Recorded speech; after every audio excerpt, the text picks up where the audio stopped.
College Football Countdown is presented by Google Pixel. And ready for ball. Who's going to win the game, Ronnie?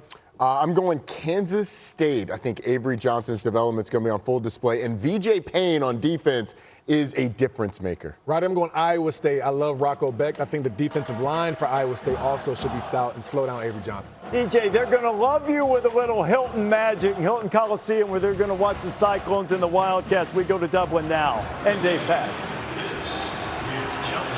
Reese, the traditional setting for one of college football's most overlooked rivalries is Middle America. But today, the stage is 4,000 miles away on the east coast of Ireland and the Emerald Isle's capital city of Dublin and Aviva Stadium for the continuation of the sport's longest uninterrupted series. Iowa State and Kansas State, two Big 12 championship and college football playoff contenders, square off for the 109th time in the Week 0 featured matchup, drawing attention both globally and back home in the USA, setting the table for the 2025 season. Iowa State quarterback Rocco Beck makes his 28th career start.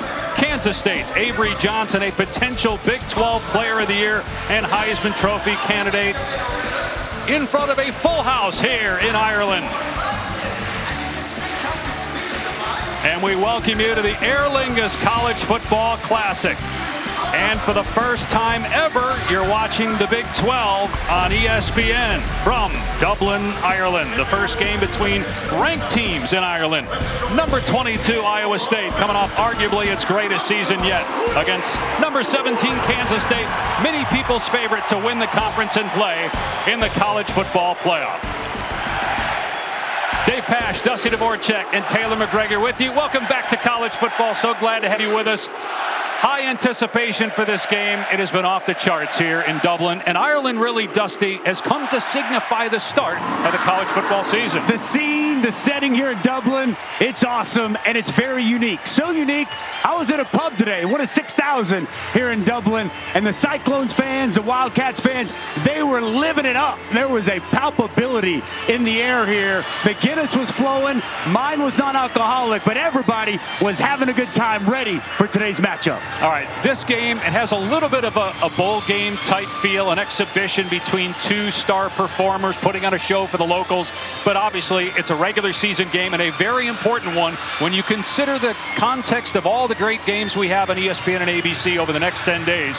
It's as big as any. We were down the field. This feels like a Big 12 championship game. And this year in college football, it's as wide open as any that I can remember going into that. And nothing more emblematic of that than this Big 12 conference. It is wide open. Over half the league's teams could win this league. It's going to be so much fun, so much excitement, so much competition. And there might not be a bigger game in the Big 12 than the one we're going to see here right today in Week 0. 5 different champs the last 5 years in the Big 12. Arizona State last year. Let's take a closer look at our teams today with Kansas State a year ago starting 7-1, rose to number 13 in the polls, but the Wildcats quickly fell out of Big 12 title contention with 3 losses down the stretch.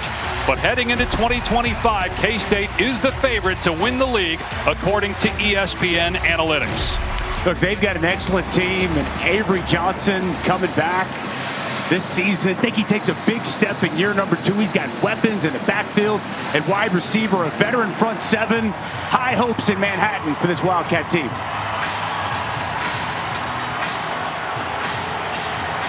Iowa State began 2024 7-0, first time since 1938.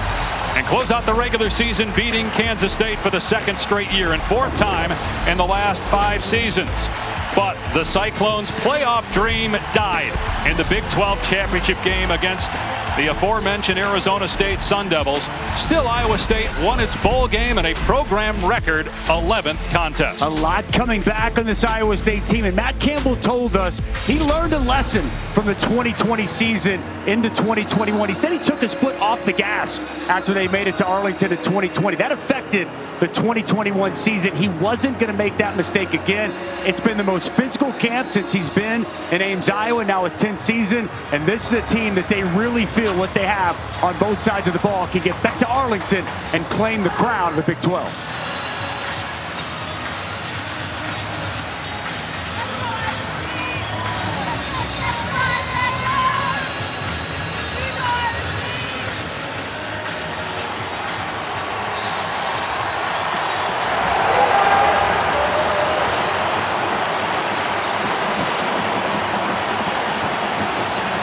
first international game ever for Iowa State. This is only the 10th college football game in Ireland as the globalization of the sport continues to skyrocket.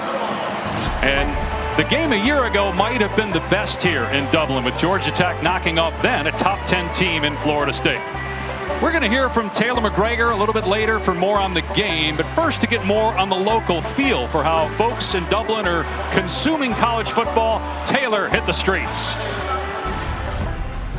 We're here on Grafton Street, one of the most iconic parts of Dublin, right in the center of this city. We came to ask the locals some questions. How much do they know about American football? We're about to find out. Do you know any college football teams in America? Yankees? Dodgers. The Dodgers. Okay, Trevor, do you know what a touchdown is? Yeah. What's a touchdown? It's when you get the ball over the line. I think it's when they go over the line and land the ball on the ground. How many points does a team get if they score a touchdown? 4? Say 5. 4? 6. 6. Close. Right. Is it 5 points? 6? No. 6. Oh, You're getting closer. getting closer. What's Iowa State's mascot? Mickey Mouse, a possum. Chicken. You know Kansas State's mascot? I don't, but it's probably something like a tractor. Wolf?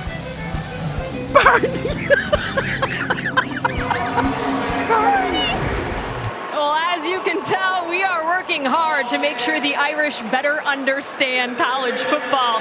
And speaking of hard work, the operations staffs at both Iowa State and Kansas State have been working hard for 16 months to make sure this game today could go off. Beginning with passports, nearly 40% of the athletes in this game had to get a passport to be able to leave the country for the very first time. And of course, when you go internationally, hydration and nutrition are so important. So Iowa State told me they had to travel with 2,500 pounds of snacks, 1,800 pounds of Gatorade, in addition to all the regular equipment, which that equipment includes 2 separate pairs of cleats, which is important because with the rain in the area here today, most of the athletes will be wearing 7-stud cleats. Now also, this is a Kansas State home game, so K-State had to travel their entire game day production crew. So the PA announcer, music, video board will be as if we are in Manhattan, Kansas, here today. How about that? 16 months culminating in this moment right here, Dave Pash. And you mentioned staying hydrated. That is very subjective here in Dublin as to how you hydrate based on what we've seen from a lot of the locals and how the Kansas State and Iowa State fans have enjoyed Dublin, Ireland. 69 degrees at kickoff. As Taylor mentioned, it has been raining most of the day. The sunshine peeking out here at Aviva Stadium. Kansas State won the toss and deferred, so Iowa State will get the ball first.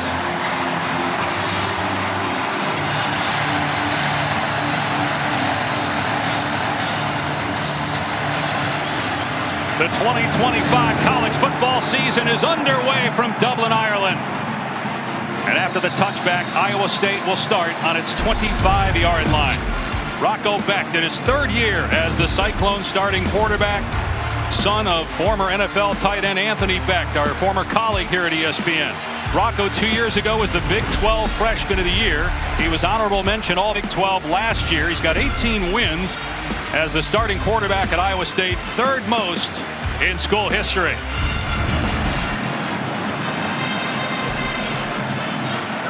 "18 straight games with a touchdown pass. That's the most among active quarterbacks in college football. K-State stacks the box. Hansen on 1st down, and he cuts it upfield for a gain of 3 on the play. Carson Hansen, expect a heavy dose of the running back out of Minnesota. Was excellent last season with 13 touchdowns. I expect his role continues to increase and to grow throughout the course of this season. Matt Campbell said he's ready to explode this year for the Cyclones.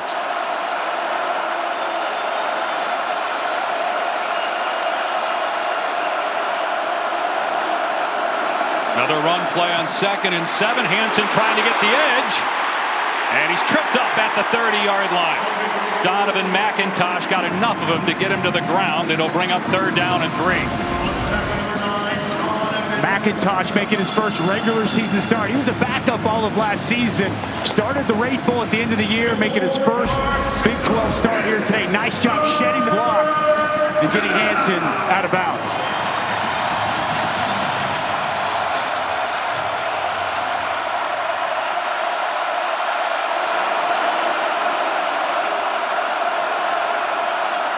And Becht will keep it on 3rd down, and he gets the first down. Rocco Becht had 8 rushing touchdowns last year, so he's very athletic. Short yardage situations, they love to call Rocco Becht's number. You're going to see a bevy of tight ends today. That one, Benjamin Bramer pulling around, getting in front, and Becht making a man miss for the first down. Hansen, the ball carrier for the 3rd time, up to the 43-yard line. He will split time with Abu Sama, who is a Kansas State killer. Sama had almost 300 rushing yards and 4 touchdowns 2 years ago, as Iowa State has had Kansas State's number of late. Such a strength last year, Dave, for Kansas State, stopping the run, second in the Big 12. Iowa State clearly wanting to open up this game, open up this season on the ground, running the football. First pass play. Becht, and the ball is juggled and incomplete. Eli Green couldn't come down with it. Iowa State trying to replace 2 receivers who are now in the NFL, in Jaden Higgins and Jalen Knoll.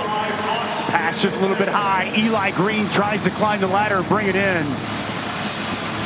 Nice job there by Romaine, making sure he isn't able to get it on the second catch. Joe Klanderman, the Kansas State defensive coordinator, likes to dial up pressure in these spots where they heat up Rocco.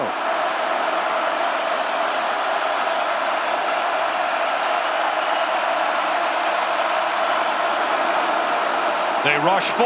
Becht from the pocket is hit and sacked back at the 38-yard line.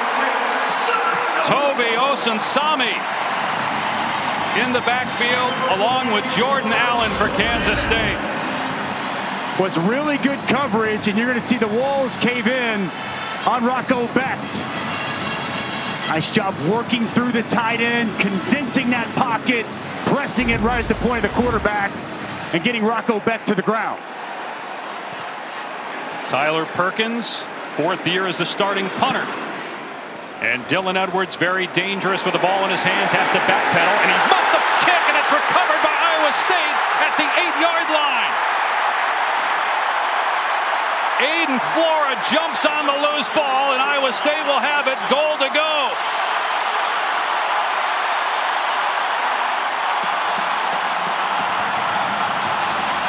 One of the most dangerous weapons in the Big 12, Dylan Edwards, a costly mistake to start this game off. Remember last year, Kansas State fumbled the first play of this rivalry matchup on the road, turned into a touchdown for Iowa State.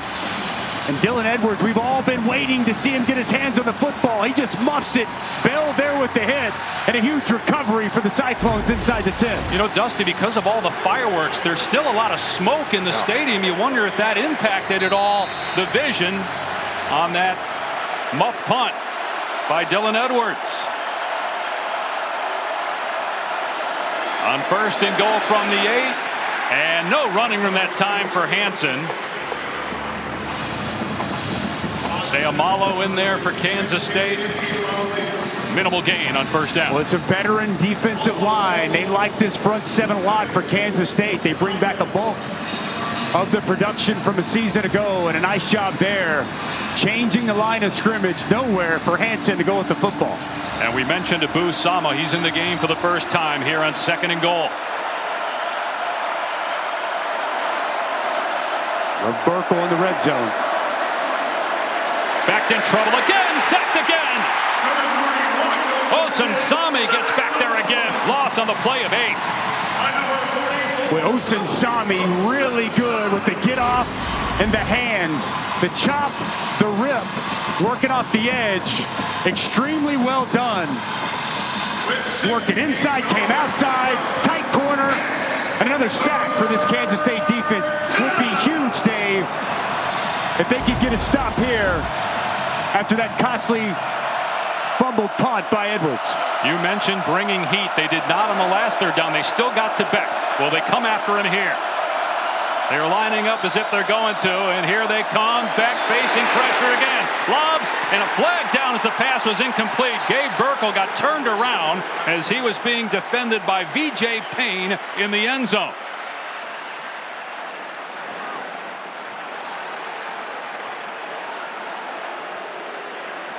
Tuta Salam is our referee for today. Pass interference, number 7, defense. The ball be placed at the spot of the foul.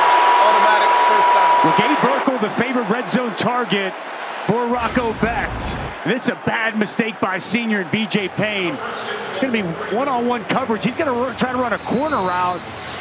And VJ Payne's eyes in the backfield, not with the tight end. And he just grabs him around the waist. That's an easy call and a massive mistake on 3rd and long. So a fresh set of downs now on the 3-yard line.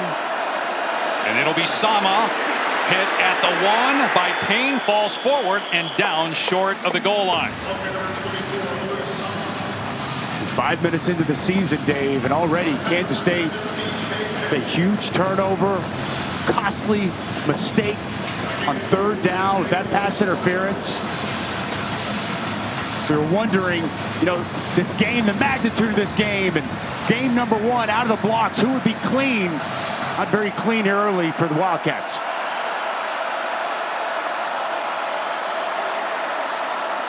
Pitch to Sama, ball on the ground.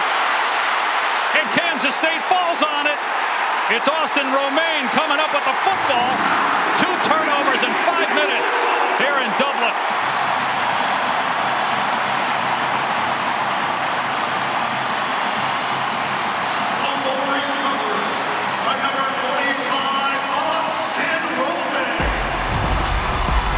Well, this toss is going to hit Sama right in the face. He can't field it. Big hit by Stufflebean. And the leader of this defense, Austin Romaine, on top. Okay. We back. And we'll run the football here.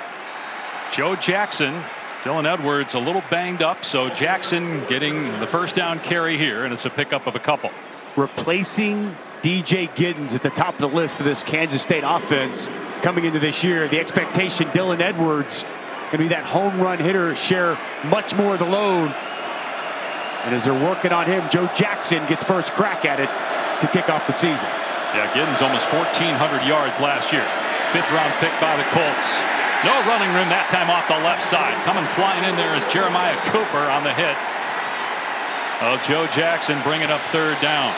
Their quarterback is an excellent runner. Avery Johnson, one of 5 players in college football last year with more than 2,700 passing yards and over 600 rushing yards. He's got 14 career rushing touchdowns.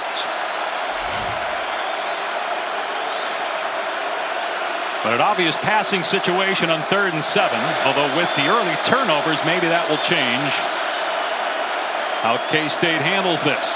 But empty set with Jackson leaving the backfield on 3rd and 7. And Johnson with a quick pass over the middle. It's incomplete through the hands of Jayce Brown. And a quick 3 and out for the Wildcats. Well, Iowa State dials up pressure. John Haycock brought both backers inside. Wants that ball out quick. See McLaughlin come clean. That pass behind and low. The intended target, Jayce Brown. It's a little bit off. And a lot of precipitation coming down right now, Dave. It's been rainy, a little sunny, back to rainy. I think that's definitely impacting some of the issues being able to catch the football here early. Aiden Flora, who had a fumble recovery on the muff punt by Kansas State, is now the return man for the Cyclones. And it's secured at the 43-yard line of Iowa State. 47-yard punt, no return. Back to Ireland in a moment.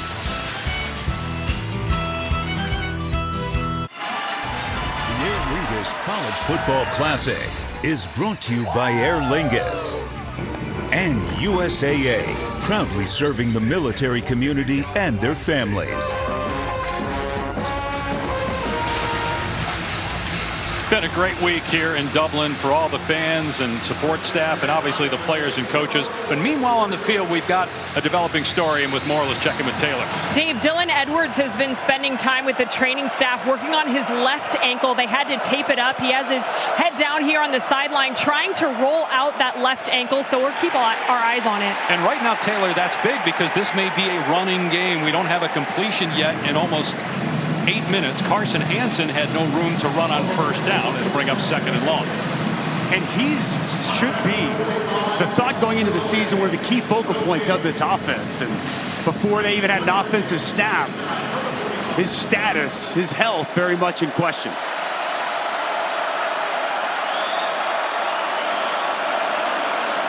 Back to the air, and our first completion for either team. It's Dom Overby, who had 1 catch all of last year. He'll come up short of a first down, though, 3rd and about 3. You mentioned it earlier, replacing Jaden Higgins, Jalen Knoll, a tall task, but Iowa State feels good about some of the guys they brought in, Chase Sowell, Xavier Townsend, and they spoke very highly of the redshirt freshman, Dominic Overby. Nice on the route, getting open to set up 3rd and manageable. You already mentioned the tight ends. They always have great tight ends.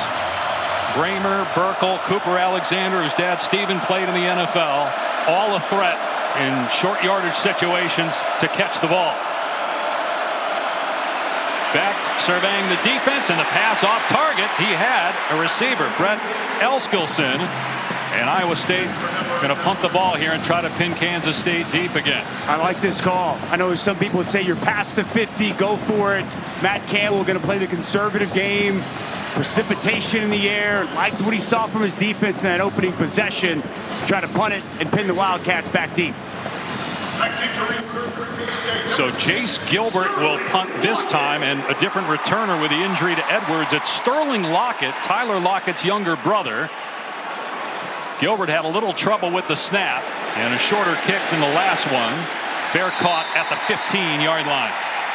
34-yard punt, no return.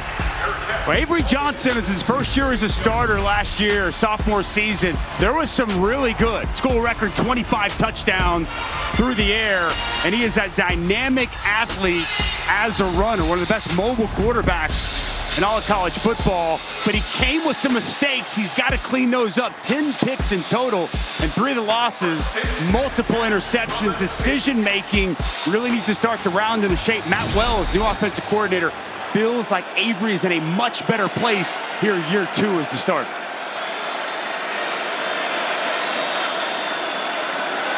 And Johnson's pass is caught on the redirection by one of the offensive linemen, Terrence Enos. And so it'll be a negative play, loss of a couple. Ezeagu gets the big bear paw. He is long, 6'5", 280, jumps up, timed it perfectly. And the transfer, Terrence Enos, what I would imagine one of the only receptions he'll have in his career. He probably shouldn't have caught it. Actually lost yardage there on the play. Joe Jackson still in the game at running back, trying to find room. It's not there. It's going to bring up 3rd and long. You mentioned cutting down the mistakes for Avery Johnson. There's no question that he's a potential Player of the Year candidate in the Big 12 if he does that. You touched on the early fumble last year. He also had a bad penalty and grounding in the end zone, which led to a safety in this game, and that was really the difference in the game. First year as a starter, you got to learn through those. We'll see how much maturation the offseason fall camp he's had, because it's not an easy start against this Iowa State defense here in the opener. On 3rd and 12, Kansas State will just keep it on the ground with Jackson, able to slip 1 tackle, but then thumped at the 18-yard line. Marcus Neal in there for Iowa State. Another punt coming up. Conservative play calling there with Joe Jackson getting the ball on 3rd and long.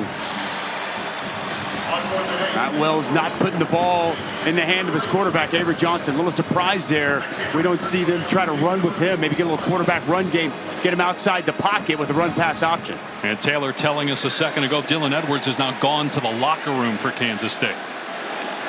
McClannon to punt again from inside his 10. Short kick, end over end, and it checks up. And Iowa State's going to have the ball in Kansas State territory. Now, the Guinness has been flowing all week for some here in Dublin, Ireland.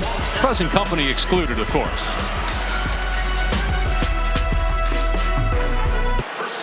Our impact players brought to you by Aer Lingus. Coming into the game, the two starting running backs, Carson, Hansen, and Dylan Edwards. Edwards has not played an offense yet because he got hurt on a muffed punt inside the 10-yard line. On the first chance for him to touch the football, he went back to the locker room. Joe Jackson has been the only running back on the field for Chris Kleiman so far in the game. Matt Wells described Dylan Edwards like a video game to me. And his impact, potentially not in this game, is massive, Dave Pash. Iowa State, though, turned it over after it got the takeaway. Carson, Hansen, and again, no running room, maybe a yard or two. Big hit by Rex Van Wy. Pads popping down there. Both these front sevens to start this game, they have been fierce. Kansas State really hangs her hat on that front seven. Iowa State's looked very good. Both these offensive lines going to have their hands full for 60 minutes here this afternoon. A grand total of 3 passing yards between the two teams in 10 minutes of action. Beck's pass caught this time. Close to a first down is Gabe Burkle. And it is an Iowa State first down. Okay, Burkle just going to sneak outside. Nobody out there in the flats in zone coverage. Eyes in the backfield. A good find by Rocco Beck. 26 catches and a touchdown for Burkle a year ago. Junior from Cedar Rapids, Iowa. Backed off play action. And his pass is caught for a first down. Brett Elskelson, who's wearing Jaden Higgins' old number 9 on the first down grab. Well, that RPO, watch this safety sneak down. It's going to create a void in this skinny post. Rocco Beck, good job selling it inside. You get that safety to creep up. There's open space and a strike to Eskelson. Take a picture. We've had back-to-back completions. Obviously a wet field, wet football, rain off and on here in Dublin. Kansas State rushes 5, Beck throwing to the end zone, and it's caught for a touchdown. Dominic Overby able to haul it in. The first score of 2025.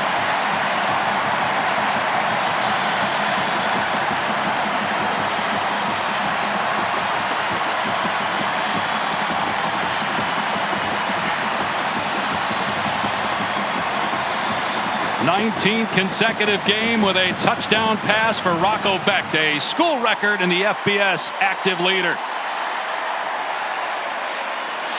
And Overby already with more catches in this game, 2, than he had all year in 2024, just 1. Conradi makes it 7-0 Iowa State. Well, it starts with the protection. Kansas State's going to dial up a blitz. They've struggled. Iowa State struggled to protect so far. Carson Hansen's going to step up, and he's going to be really good here. But watch here. One-on-one coverage. And it's going to be Wesley Fair just gets beat. Good sell inside by Overby, and a dime delivered by Rocco Beck. Great route. Wesley Fair gets caught inside. He can't overcome. They told us Dominic Overby was the fastest player on offense. A lot of excitement in Ames, Iowa, as they watch from 4,000 miles away. Rocco Beck really settled down on that last possession. Could not have delivered a better football, and it's amazing when you give him a little bit of time, a nice pocket. The receiver wins on a one-on-one route. Strike up the band. And the Cyclones on the board for the first time this year.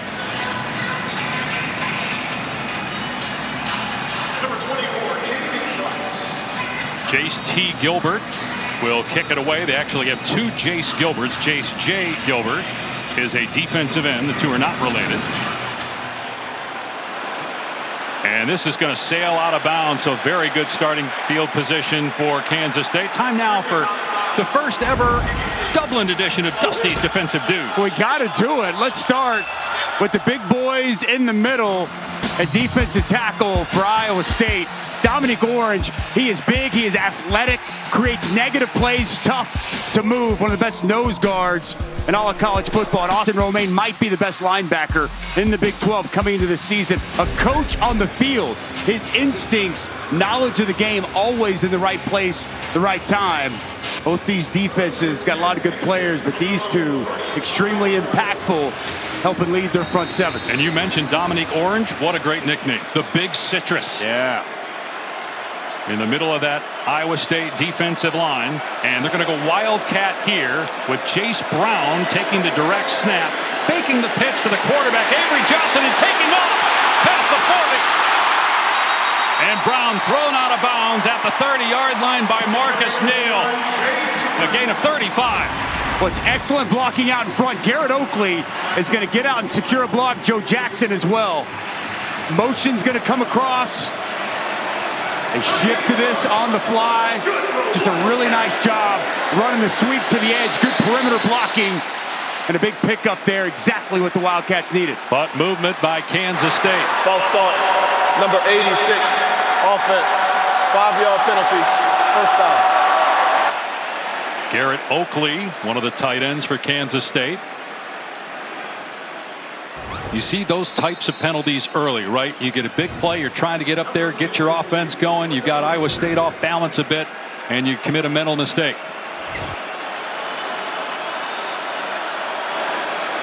Here's Avery Johnson out of empty. Now they shift Joe Jackson back next to him. Johnson's pass is a little inside and incomplete, intended for Will Swanson.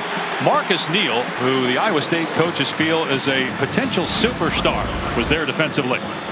It's good defense, but this pass behind his intended target. Tough for Swenson to come back to that football. It's a catchable ball, but touched on Marcus Neal. He really stepped up last year as a freshman, had a great game against Miami in the Pop-Tarts Bowl victory, and big expectation for the sophomore there in that star position of this defense. Another run play on 2nd and 15. Devon Rice inside the 30, got a chunk of it back. Gain of about 9. Rice had just 1 carry all last year.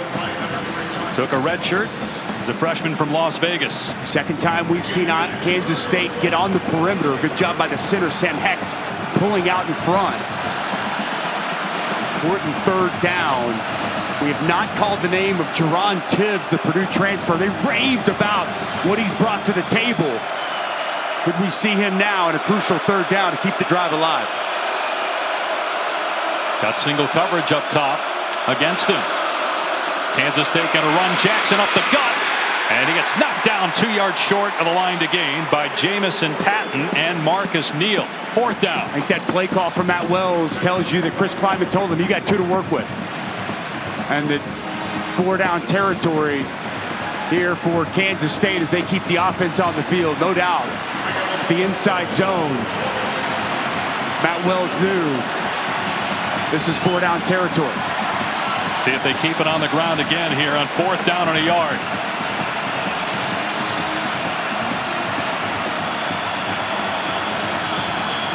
And the play clock down to 5. So Kansas State has to call a timeout.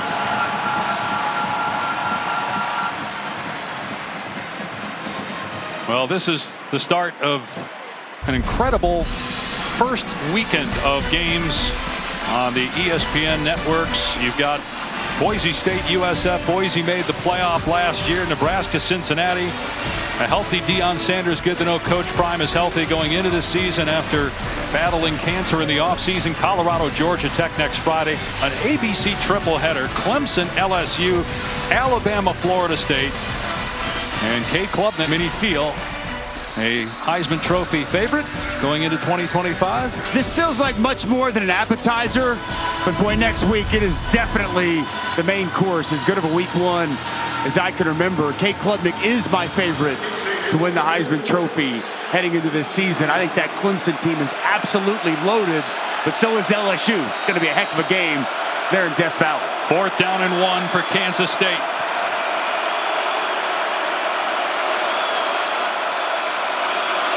Jackson got it. and more inside the 20 and down to the 16-yard line. 6 yards on the play. Good for Wildcats. It's a really good double team. Andrew Lane gang, the right tackle, bangs down hard right inside. See that hole open up. That's Dominic Orange on the inside. Nice hard double team. Opened up that path for Joe Jackson to move the sticks.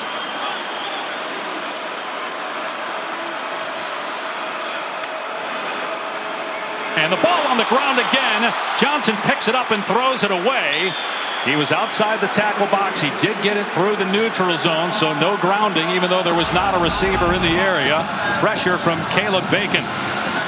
Try to see here, tough to tell. That's on running back, on the quarterback. Some miscommunication there as Avery Johnson tries to pull it out. Ball's on the ground, heads up play. Being able to grab that football, get outside the pocket and throw it away. Maybe learn from that grounding call against Iowa State last year by getting outside the pocket. Here he's belted, but keeps his balance momentarily.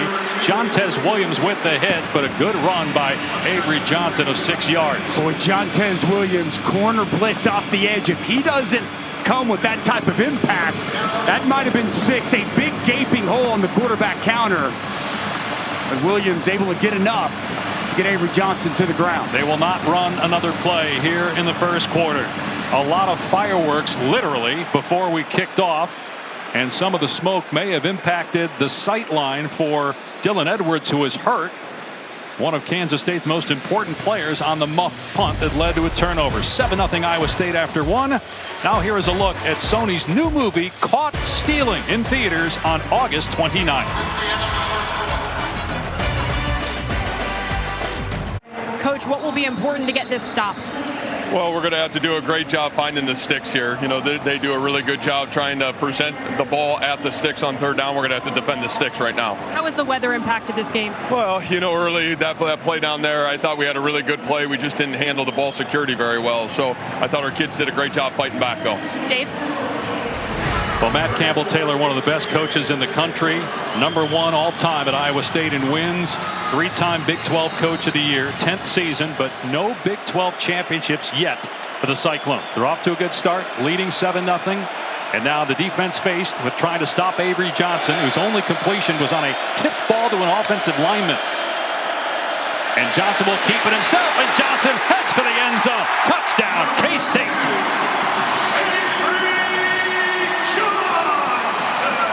Who needs to throw the ball when you got him running it?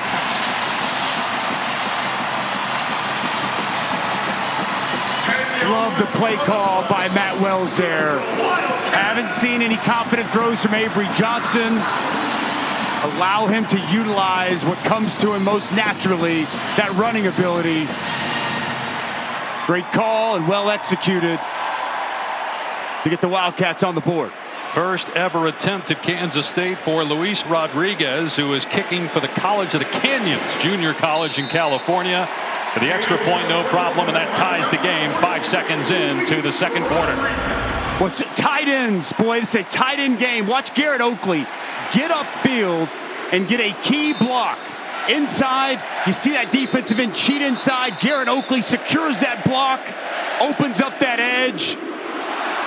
And Avery Johnson puts his foot in the ground, gets north and south, and he finds the end zone. We show James, Dave, they love it in Manhattan just as much. And they love Avery Johnson, and boy, the coaches would love to continue to run Avery Johnson more. They emphasized him getting stronger in the offseason, put on about 12 to 15 pounds. It's pretty noticeable in his upper body. They want him to be able to handle the hits, especially late in the season. That's where Kansas State struggled down the stretch last year, losing 3 of their final 4 conference games. Really showed, as you mentioned yesterday, watching them on Thursday at practice and even talking with him when we sat with Avery Johnson yesterday. He is bigger, 12 pounds. He knows that his number is going to be called more and more, and especially with Dylan Edwards out of this game, they've got to be able to create that run game, that explosiveness. You quarterbacks in college football bring that to the table the way Avery Johnson does.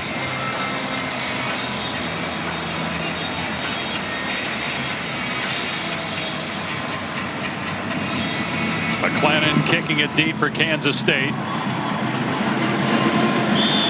Fair caught. It will come out to the 25. Take a look at Rocco Beck's last drive. 3 straight completions. Well, give him some time, and the dude can deal. That's exactly what he was doing this last drive. Nice easy find by Burkle, leaking out into the flats. Good confident throw we saw to Eskelson. And how about this? An absolute dot over the top to a 6'5" Dominic Overby and a Cyclones touchdown. Really saw Rocco Beck settle in that drive as he was flawless leading this offense. 6 touchdown passes in 2+ games in his career against Kansas State. 18-9 record as a starter. Dad Anthony played 11 years in the NFL. Mom, an All-American gymnast in West Virginia, grew up in Tampa area after Beck, his dad, was done playing for the Buccaneers and came to Ames, Iowa for college football. Run play on 1st and 10, and Sama, with nowhere to run on the perimeter, gets decked about a yard downfield by Zayshawn Rich, the corner. Early penetration come flying in for this Kansas State defense. Cody Stufflebean, they pull those backside guard tackle at backside defensive end. He can penetrate, can completely disrupt the play. Nice job by the front for Kansas State.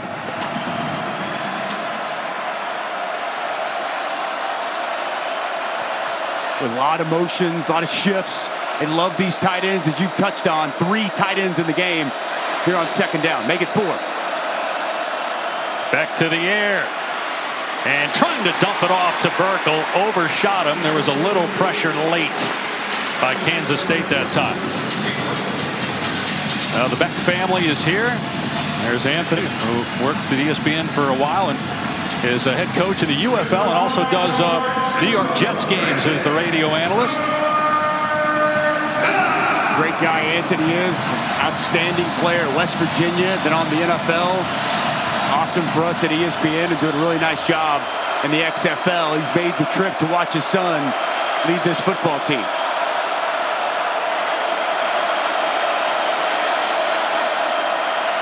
Back on 3rd down and 9. Gets leveled and fumbles the ball. It's recovered by Kansas State.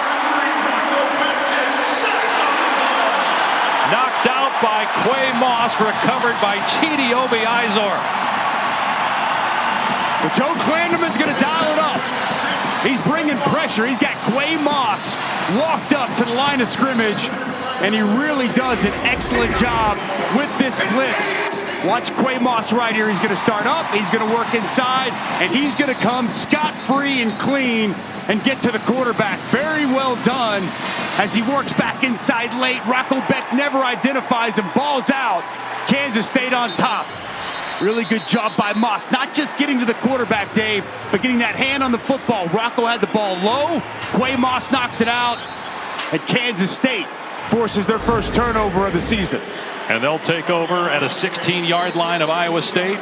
The second takeaway for Kansas State's defense. K-State had the 1 fumble. And now they run the perimeter, but tracked down is Devon Price for a loss on the play. Caleb Bacon, a guy that is a captain. It's a former walk-on that had no FBS offers.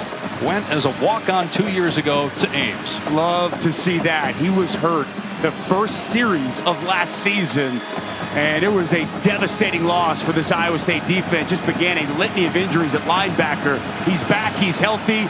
Nice job getting upfield, creating the negative play. Johnson finds an open receiver in the middle of the field. Garrett Oakley close to a first down.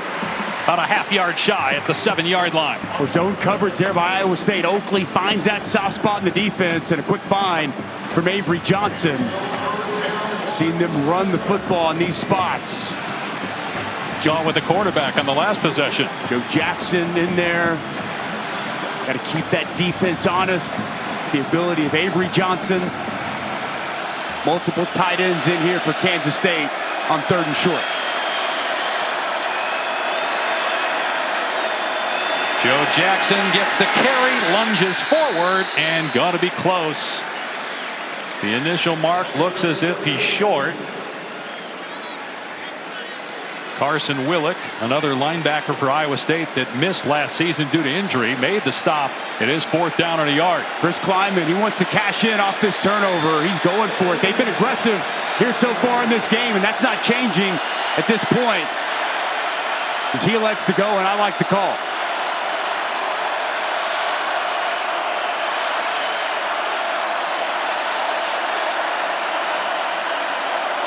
Give to Jackson, and he's hit in the backfield and taken down by Marcus Neal. Does not appear to have it. A turnover on downs, forced by the Iowa State defense. Wow, we touched on Marcus Neal earlier. He ended last season with such an outstanding game against Miami. The sophomore. Watch this speed coming downhill right at you. 4th and 1. Big game rivalry, maybe a Big 12 championship. Later in the season on the line, Marcus Neal's downhill, and he gets a big stop. We're tied up in Dublin. The Aer Lingus College Football Classic is brought to you by Dollar's Snacky Hour at Sonic. Live free, eat Sonic. Welcome back to the Aer Lingus College Football Classic. Again, it's so hard to wrap your brain around what this week feels like for the players and the coaches. Coaches told us, we had to tell the players over and over again, yes, have fun, this is great, you're out in the community, but it's not a bowl game. This is a very short business trip. They came in a couple days early, they're leaving tomorrow, and each team has a game next Saturday back in the States. Back throw is incomplete. There was some contact between Bramer and McIntosh, but no flag on the play. So last season, Iowa State lost 2 fumbles all year, and they've already had 2 in this game. First one that hit Sama right in the face. I kind of wonder, precipitation coming down, how much of a role did that play? The last one that we saw had nothing to do with precipitation. That was Quay Moss getting inside on a blitz. The key, though, Iowa State's defense holding those turnovers, not resulting in points. Back down the rollout on 2nd down and 10. Slings it over the middle, and it's dropped. It may have been caught and then fumbled. Now it's ruled incomplete. It was jarred free as Burkle tried to haul it in. Boy, Wesley Fair gets a running start. He times this up perfectly. Collision right on the football. Nice job separating man from ball. And Gabe Burkle, one of the more sure-handed pass catchers on this Iowa State team. It's a nice job by Fair, who struggled early in coverage, coming up in zone coverage, making a play. Back to throw again from his end zone. Hansen out of the backfield, gets walloped. It takes a second man to bring him down. The initial hit by Justice Clemens to slow him up. And a 3 and out for Iowa State. Justice Clemens, he's the 3rd cornerback in. Really good job, giving up quite a bit of weight. He's given up probably close to 30 pounds of the 220-pound Carson Hansen. Gets that initial contact, and he waits for his boys to come. Good pursuit coming down by Osun Sami. Tyler Perkins to punt from midway to his end zone. And again, it's Sterling Lockett. Younger brother of NFL star Tyler Lockett. Will he get a chance? It's a huge punt. Lockett signals for the fair catch and has it at the 42-yard line after a 50-yard punt. All 6 episodes of The Kingdom are available now, streaming on ESPN Plus and Disney Plus. The Kingdom takes an unprecedented look at the Kansas City Chiefs' legacy over 60 years of highs and lows, focusing on their incredible 2024 season. Mahomes and company looking to get back to the Super Bowl again and win it this time after falling to the Eagles 6 months ago. They're going to have a great team. Great team. They got a great tight end, Travis Kelce. I bet he's watching this game. All the tight end play between Kansas State and Iowa State on display. The Wildcats take over on their 41-yard line. Again, Jackson in for the injured Dylan Edwards, and a wide receiver screen to Jaron Bradley, trying to get the ball in his hands, and he was brought down immediately by Cale Brazina. Look at those, Jontez Williams coming in, fighting inside that initial contact. He is so good. Jontez Williams, one of the best corners in the Big 12, preseason all Big 12 this season. He's played a lot of football at Ames. Nice play, creating a negative on first down. Loss of 2. So they're off schedule and running on 2nd and 12. Devon Rice nowhere to go, and he's swarmed, hit by Neal and Bell at the 37-yard line. Another negative play. 3rd and about 14 now. Just building a wall. That's what Iowa State defensively is doing. Everybody where they need to be. Pursuit to the football, really well done. Willick there initially, Bell coming downhill. It's good defense from Iowa State. I watched on Thursday John Haycock go through his 3rd down pressures, where they have all kinds of different pressures, and they'll show pressure, they'll bail. They're showing pressure on 3rd down. But they bail. They rush 3. A flag down. Movement by Kansas State. So clearly that's getting to the Wildcats, what you're talking about. Hugged up to the line of scrimmage, showing a lot of pressure inside. Kansas State moving a little bit early.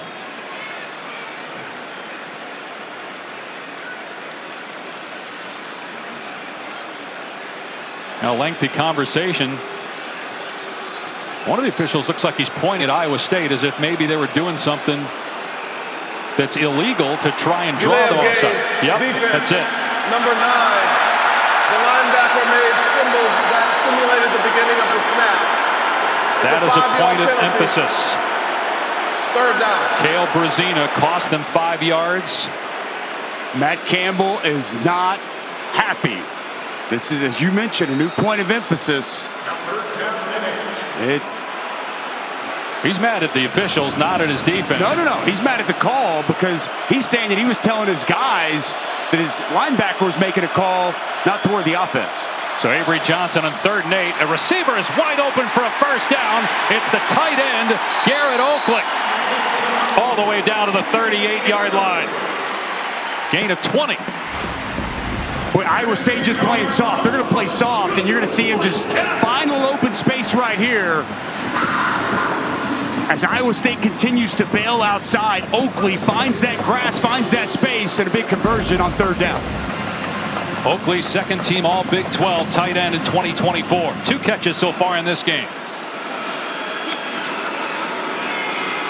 That pass behind the line, that's a live ball. It's scooped up by Devon Rice, and he does well to get back close to the line of scrimmage on that backwards pass. Another fumble. The pass was backwards, recovered by the running back.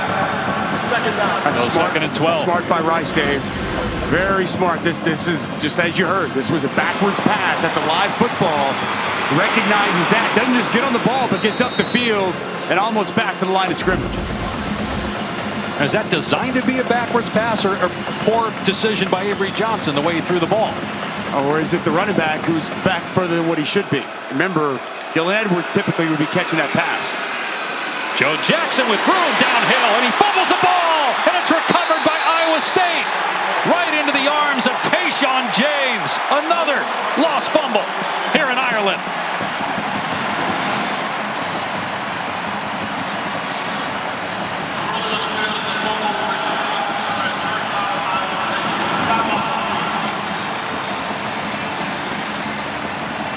Drew Surgis, the safety, coming up. There was a big hole opened up. Surgis comes down, squares up Joe Jackson. Ball's out. Cyclones on top.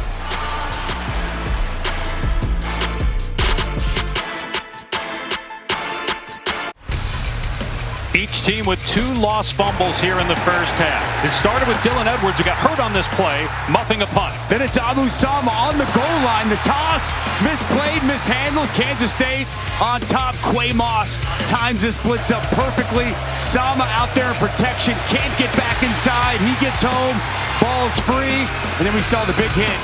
Drew Surgis jars this ball loose. Get the Cyclones the football back. These are 2 very physical football teams, and that is on full display here in Dublin. Kicking off the 2025 college football season, the 10th game ever in Ireland, 4th edition of the Aer Lingus College Football Classic. It'll be North Carolina and TCU next year. They'll play a week from Monday on ESPN. Bill Belichick's first game as that pass is tipped and incomplete. Dom Overby could not hang on. He had the touchdown for Iowa State in the first quarter. Well, it's a nice job breaking on the football. Donovan McIntosh beating the ground, break back to the ball, knocks it loose at the last second. Well played there by the 6'3" sophomore from St. Louis.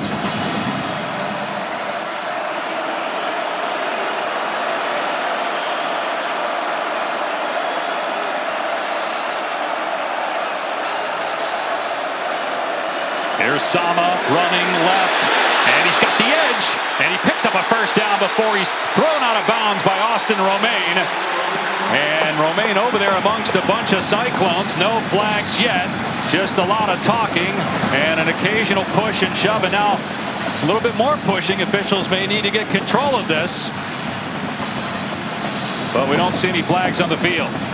They call it a rivalry for a reason. No love lost between these two teams that are so eerily similar of one another. Both very successful in the Big 12.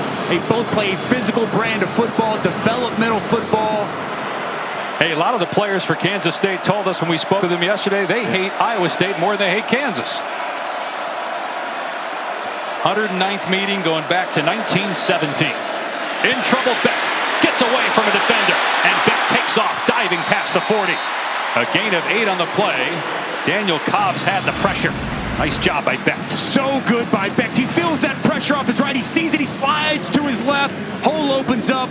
And a nice pickup on first down. That was a free hitter in Daniel Cobbs. We saw a similar pressure from Quay Moss. The veteran Beck felt at that time. Creates a nice play when it could have been staring at a sack.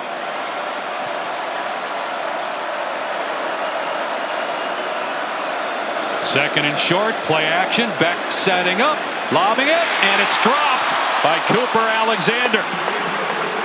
Would have been a first down and more into K-State territory. Instead, it's 3rd and 2. Boy, the future so bright for Cooper Alexander. Missed last year with an injury. They were so excited to get him back. Eyes just slightly off the football at the last second.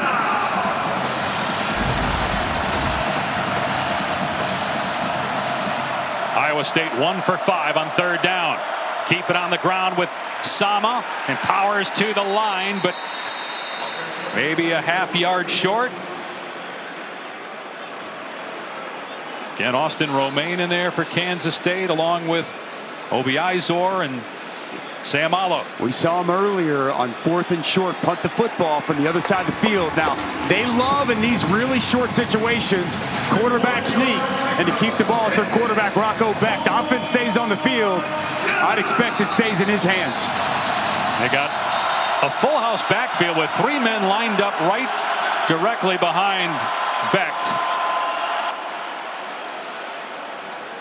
Now we got a timeout on the field to review whether he is indeed short of the line to gain. Back in a moment.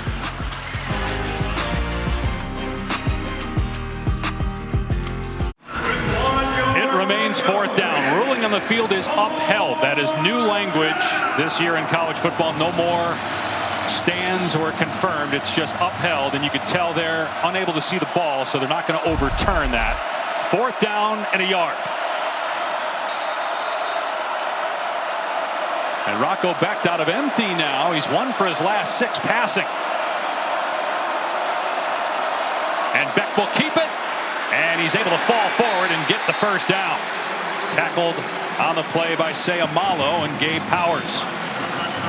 Like that. They lined up before that review like it was going to be a sneak. They spread it out, bring the tight end across, and just rely on their quarterback to get the first down. Sama tried the left edge, and Obiizor stands him up. Had a fumble recovery earlier. Sayamalo in there as well.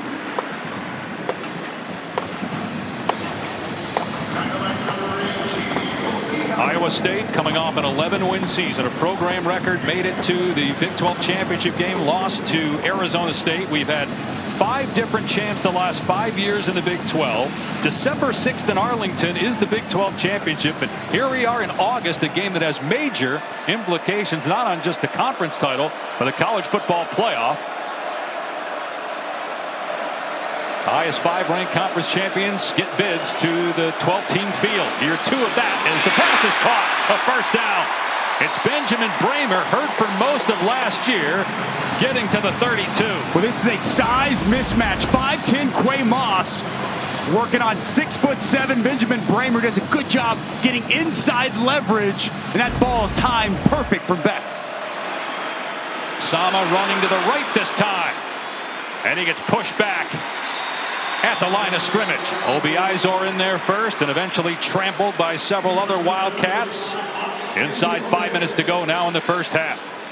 Kansas State front's been stout all throughout the course of this game, stuffing up this Iowa State run. Cyclones unable to get much of anything, just 23 yards on the ground here so far. The defensive line and the linebackers really working well off of one another.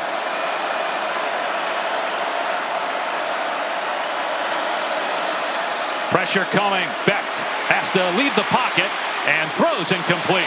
To your point, Dusty, defensively, it looks like these teams are in midseason form, but not offensively here in Dublin. A little bit sloppy, my friend, a little bit sloppy.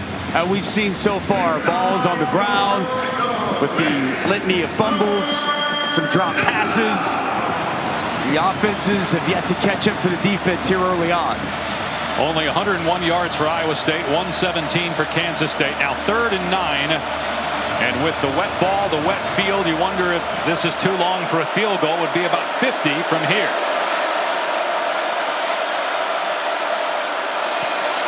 But they will throw. Beck's pass is knocked down, incomplete. It was Desmond Purnell, the leader of that defense, with a hard hit on Overby. And Iowa State will indeed try the long field goal. Well, they teach linebackers in coverage, separate the man from the football. Overby over the middle, and Purnell there immediately, shoulder in the midsection, ball out to force this field goal attempt. Kyle Conrady, whose career long is 54. That was the game winner against Iowa last year. This is a 49-yard attempt. Been drizzling throughout the game.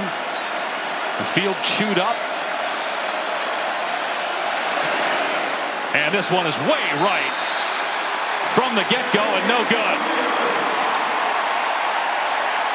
He had only one miss all of last year from more than 40, and he misses here from 49 to start 2025. Boy, big stop there for that Kansas State defense. And that ball just pushed from the very beginning. Nice shot by Perkins getting the snap down. The ball never really had a chance, Dave. It started right and it stayed right. Well, you mentioned the snap. It was at the right shoulder pad of the holder.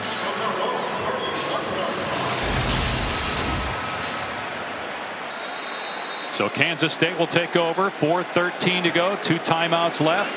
And the 2-minute timeout to work with. Year 2 of the 2-minute timeout in college football.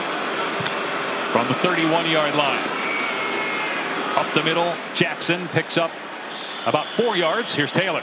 Frustration starting to build on this Kansas State sideline with the fumbles and the turnovers, and Avery Johnson going to his offense and saying, we are not going to lose this game because we beat ourselves. He told the offensive line, hey, it starts with you. I need everybody to play better. They have talked about how Avery Johnson has really stepped up as a vocal leader, and I've seen it on the sideline. That's an important report from Taylor. Him stepping up as a vocal leader, a huge point of emphasis. Good to see that taking shape here in the first half of the season.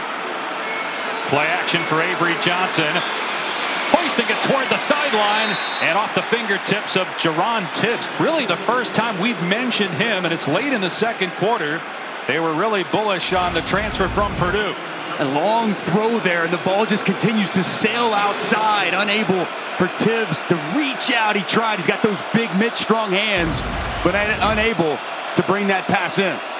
Only 27 passing yards for K-State. Not much better for Iowa State, 78. As a defender, you got to be mindful, keeping good rush lanes, showing pressure here. But Avery Johnson, he can be a live runner in this situation. 5-man rush. Johnson gets it away quickly. A little rub route downfield, and it's caught for a first down by Jackson out of the backfield.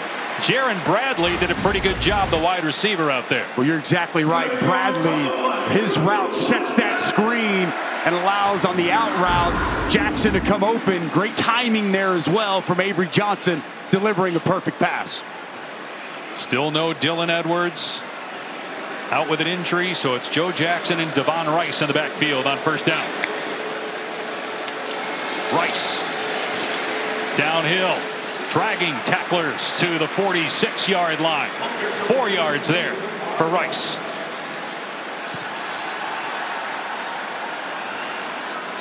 Kansas State will take on North Dakota next week in Manhattan. Iowa State will be home to South Dakota.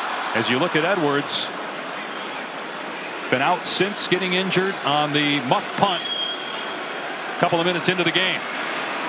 Can Kansas State win without their star?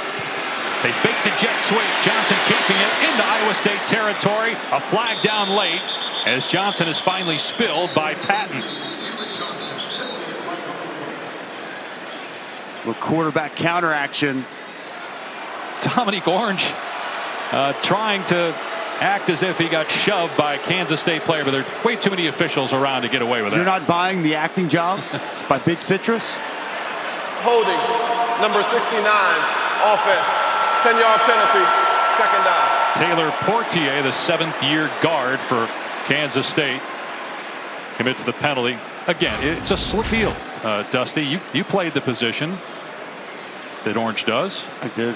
Whoa, I think the official is the white hat.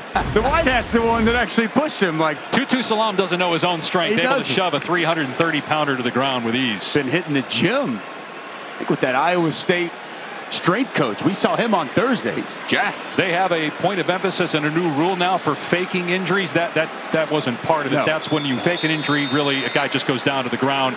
You will now be charged a timeout when that happens before the ball is set. But what Big Citrus did there was in a dead ball situation. No harm, no foul.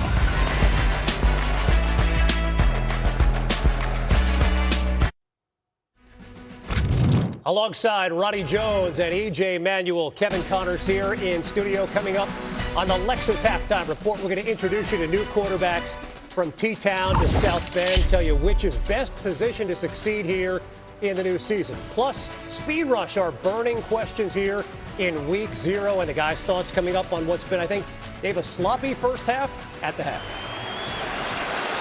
Definitely sloppy, Kevin. Been raining, overcast. It rains about 150 days a year here in Dublin. 2-minute mark. Johnson going to keep it himself, trying to find a running lane. It's not there. He gets crunched by 3 Cyclones. Cooper Ebel in there again, along with Jeremiah Cooper. Both come downhill. Mike Campbell wants to get this ball back, wants to have Rocco Beck another opportunity with the ball if they can get a stop on this 3rd and long. Well, Dusty, the all-new ESPN app is here. It's the best way to watch sports. All of ESPN in one place with live games, live stats. You can track your fantasy teams, personalized with your favorite leagues, teams, and players, direct to consumer, all in one place, the ESPN app. It's going to be awesome. Have you gotten yours yet? Absolutely. Yeah. Signed up, ready to go. And so much to watch, whether it's high school football. We got coming up next, Mater Dei, St. Thomas Aquinas. Or the great games we have week 1, starting Thursday with the doubleheader, then Georgia Tech, Colorado Friday, great slate Saturday, LSU, Clemson, ABC, Prime, and then Sunday, a couple of big games, Notre Dame at Miami, battle of top 10 teams, Sunday night ABC, and then Monday night, Bill Belichick's debut, North Carolina, TCU, the teams that'll play here in Dublin next year. How crazy is that? Bill Belichick in college football. 3rd down and 8, both team with 2 timeouts. Iowa State trying to preserve time by calling the last one on defense. Rushes 3. Johnson over the middle. It's caught a first down by Jayce Brown. That's complete to number 1, Jayce Brown. Well, nice right there by Jayce Brown. Gets inside leverage. Nice post and a good find by Avery Johnson. 2nd time we've seen him convert on 3rd down. Not sure what the stoppage is. The clock stopped to reset the chains here in the last 2 minutes. Maybe a spot issue, but Chris Kleiman's irate. He wanted to go up tempo. Yep. He had Iowa State's defense on its heels and did not like the official stopping. There was not a substitution that time. Not sure what that was about.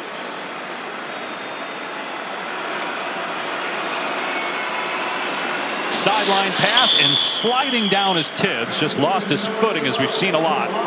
Gain of 5, inbounds, so the clock is moving. The footing not optimal here today. We've had rain coming down at different times, and good pass, just Tibbs unable to keep his feet.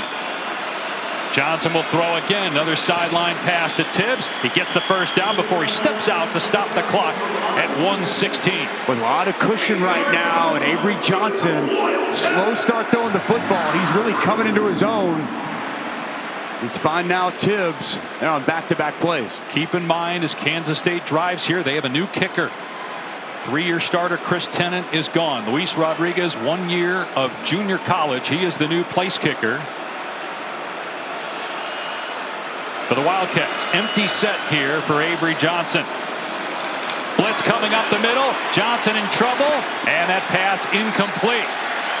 There was no receiver in the area. Hard to tell if he got outside the pocket. He definitely got that one past the line of scrimmage, but there's a conversation right now from the officials if Avery Johnson got outside the tackle box.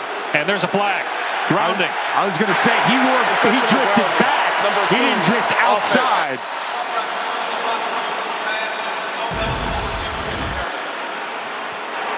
The ball will be placed at the spot of the foul.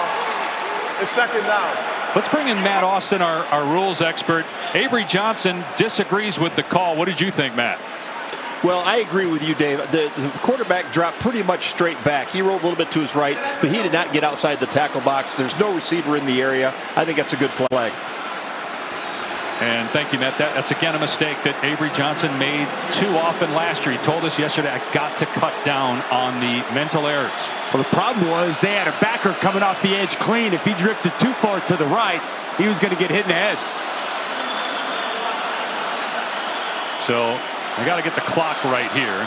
It's about 20 seconds off. 52 seconds now.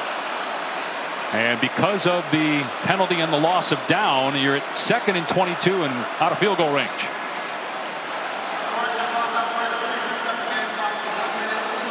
All right, so they add 10 more seconds.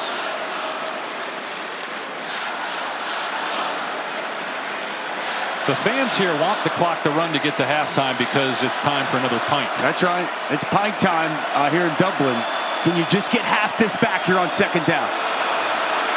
Johnson throws high and almost intercepted on the sideline. It was intended for Jayce Brown. And Jeremiah Cooper's got 7 career picks. He almost had number 8. Ezeagu working off the side. Good job getting that rip up, getting the arm of Avery Johnson. And you don't have to try to get the first down. Can you get enough yardage to where you can get Rodriguez and manageable distance to try to get you some points here before halftime? How do you handle this if you're Iowa State? You bring the heat. He's had some trouble with pressure.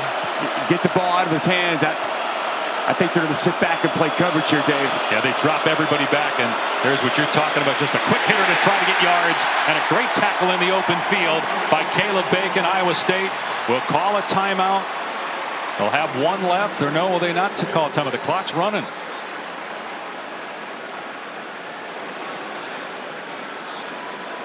A little surprised Iowa State on 4th down. Defensively, why wouldn't you call a timeout? You've got 2. Why are you letting the clock run if you're Matt Campbell here?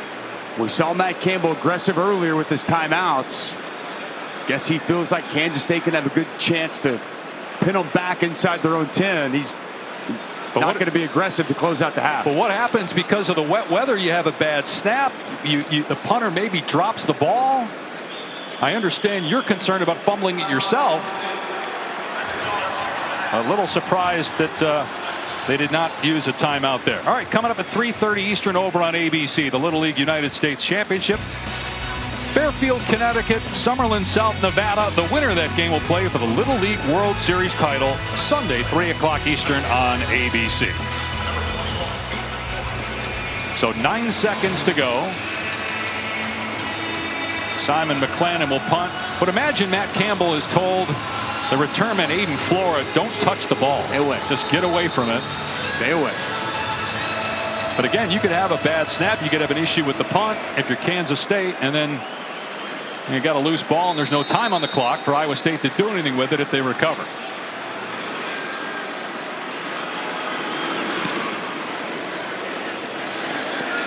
And wow, a little surprised that inside the 5 you'd even take the risk. That really does not make sense. Flora did a nice job to secure it, but a little curious here some of the decisions made in the final minute. Very surprised he caught that football, Dave. Usually heels at the 10. No, don't typically see, especially in these conditions in this weather, ball fielded inside the 5. I mean, the reason you did not call timeout was basically to say we're good just going to halftime. Right. So why even risk a mistake? Especially when you look at the offense so far, and it's been a struggle for both teams. I think that's why Matt Campbell elects to take it into half. I think that's kind of the thought process here. He was going to be aggressive earlier when he had them backed up. When they converted on third down, made more sense just to take it to half-tied 7 apiece. Kansas State will get the ball to start the second half. And let's check in with Taylor and Chris Kleiman. Thank you, Coach. What is the status of Dylan Edwards? He's out for the rest of the game, yeah. How will you address the sloppiness we've seen on offense at the half? I'd say I'd credit it to pretty good defenses on both sides. Both teams got it down in the red zone and created a turnover. And let's be honest, the field conditions are sloppy. It's wet out here. And let's maybe give some credit to the defense. These are two really good defenses. Thank you, Coach. Dave? All right, Taylor, 7-7 game at halftime in the college football opener 2025. We send you to the studio. It's the Lexus Halftime Report with Kevin Connors, E.J. Manuel, and Roddy Jones.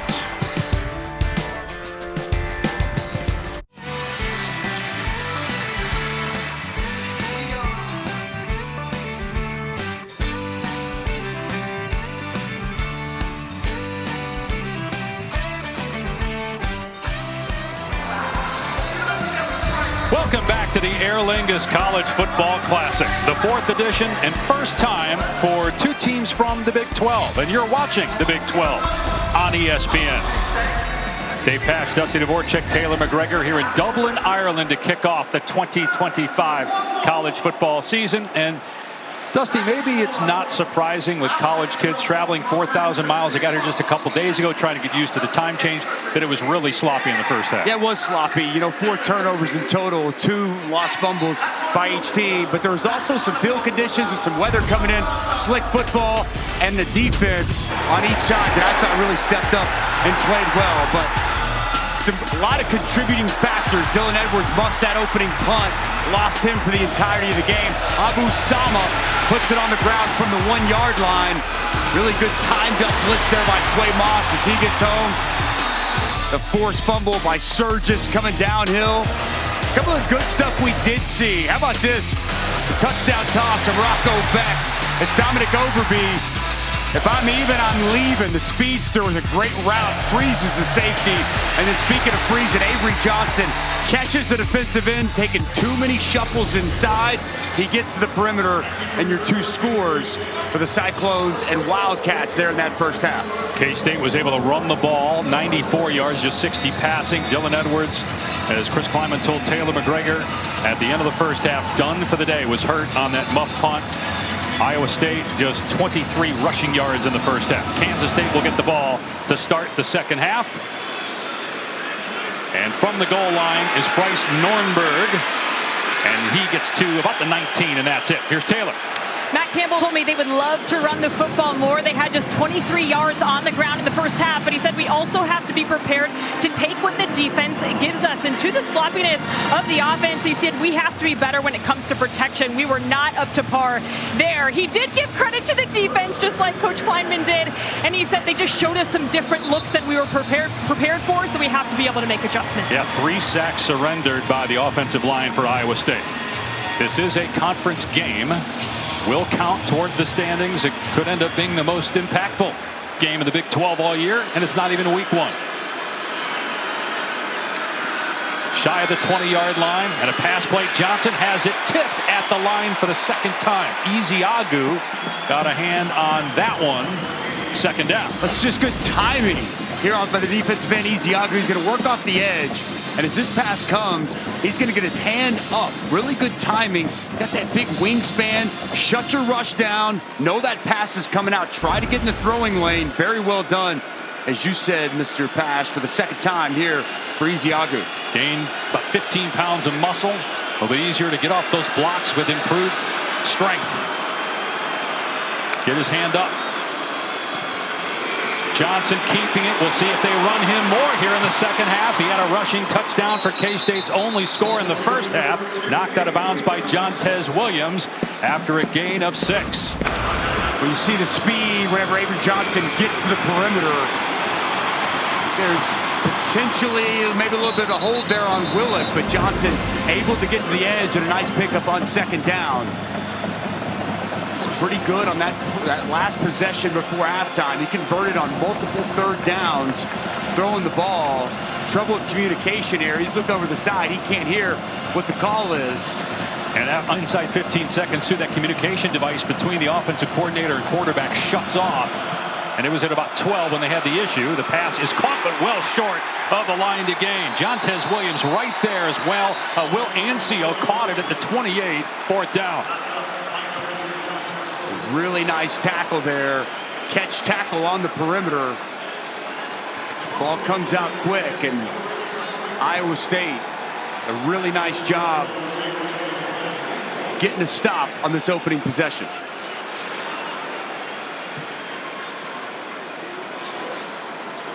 Simon McClannon, second-year punter, and Aiden Flora, who had a fumble recovery on the muff punt in the first half, is the return man. It's a wobbly line drive and almost hit Flora, did not though, and scoots out of bounds. Iowa State will have it around the 42.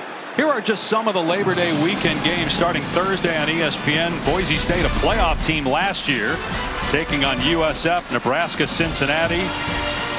Colorado hosts Georgia Tech Friday. Great slate of games Saturday, culminating in a top 10 matchup between LSU and Clemson.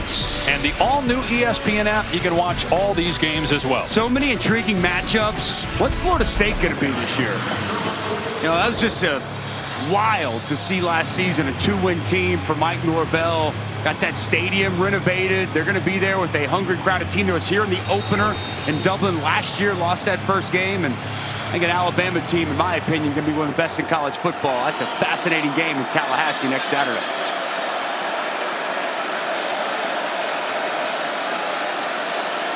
Pass play on 1st down. Back looking deep, taking a shot, and it's incomplete. It was intended for Chase Sowell, his first target broken up by Zayshawn Rich. You mentioned Florida State playing in this game last year.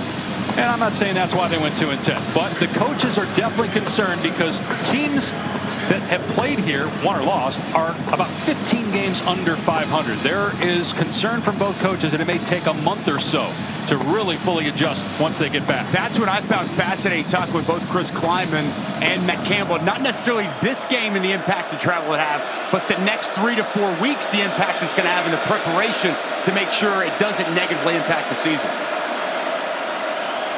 Backed in trouble and sacked again.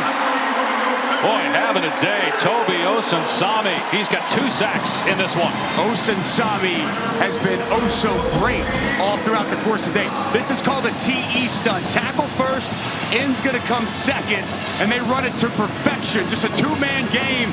That tackle gets up the field. He's going to keep that guard, pick off that tackle, and you see the end come underneath, and another sack, 4th on the day for this Wildcats defense. 4 sacks and 6 completions. That's it for Iowa State. 3rd and 21. Backed in trouble again, and he's going to keep it himself here and get to the 40 before he's run out of play. Got 9 yards back, but it will be a 3-and-out for Iowa State. Quay Moss on the chase out.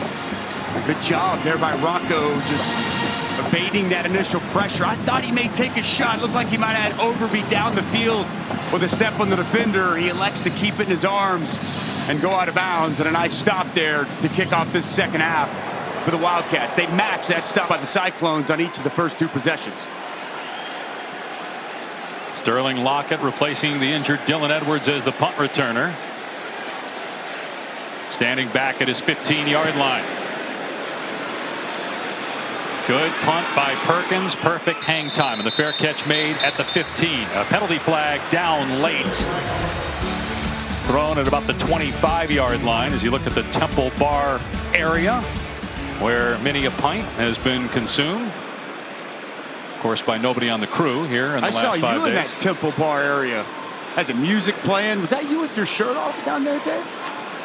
Let's not talk about that. There's no foul on the play. Timeout on the field. I thought. Although you do have a picture, I'm sure, to be able to hold against me for the rest of my life. That is not it's not a true story. Don't go on Twitter and start talking about it.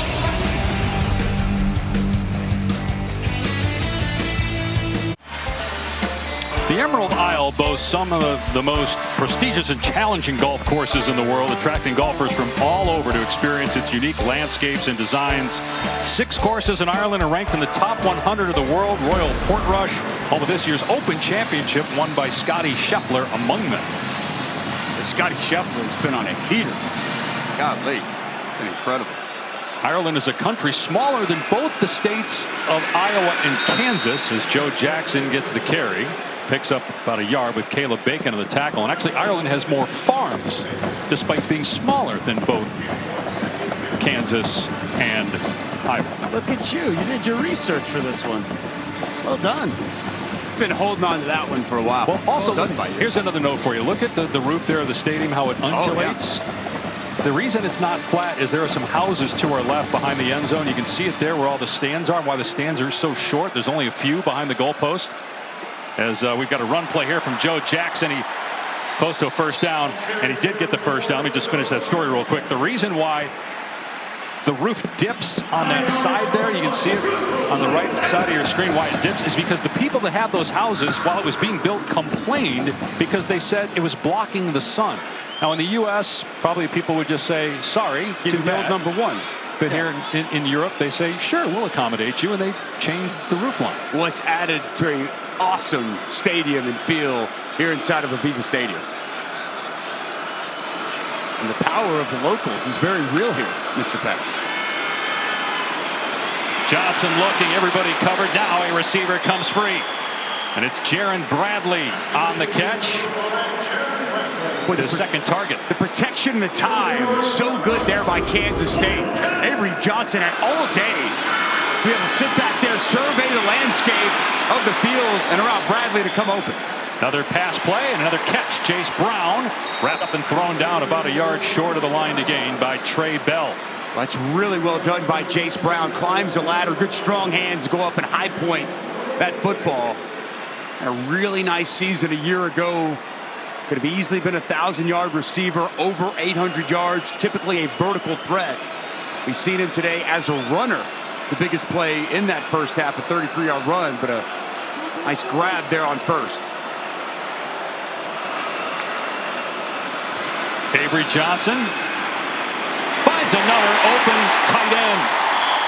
And it's Braden Lofton this time. Johnson's in a groove. Now, gain of 17. He really is, and that's very well done. Little play action pass, zone coverage on the back end. Lofton found in open space and pass delivered on time and on target. Kansas State on the move quickly. 3 of 3 for Johnson on this drive. Junior quarterback, 20 years old. Now out of empty here with the shift of Joe Jackson to the top of your screen. Design quarterback run. No room for Avery Johnson. Grab to the ankles. Dominique Orange and Carson Willick there defensively. Boy, big citrus inside. Watch this man. Watch him work. He's going to fight back across. Do a really good job continuing to get up the field and create that play. Big man, all 325 pounds. The centerpiece of that Iowa State defensive line. Here's the end around pitch to Jayce Brown, and Iowa State was not fooled. Tackle made by Jeremiah Cooper. Jayce Brown really had the only explosive play for Kansas State in the first half, running the ball, so they tried to get him out in space there. What Carson Van Dinter did an excellent job coming downhill, that initial contact. Cooper finished it off, but good team defense there by Iowa State, not allowing Jayce Brown to get to the perimeter. Now 3rd and long. I'd like to see John Haycock heat up Avery Johnson, bring a little pressure.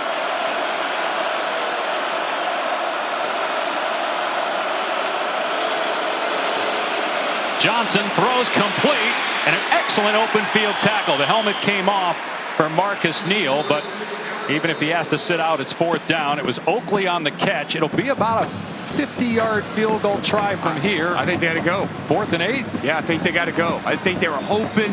That's a really good open field tackle by Marcus Neal. I think they were hopeful that Oakley would be able to break that tackle, get a few more yards, but too far for Rodriguez, and big 4th down here early in this second half.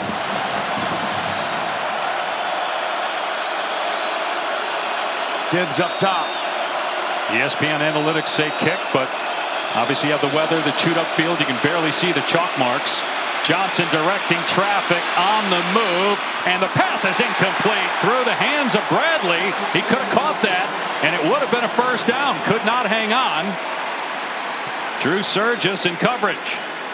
Well, Avery Johnson did a nice job rolling to his left. He buys himself some time, bought Bradley all kinds of time. The coverage was good. Bradley comes open late, pass on time, on target, but a big drop on fourth down. The Clones get the stop.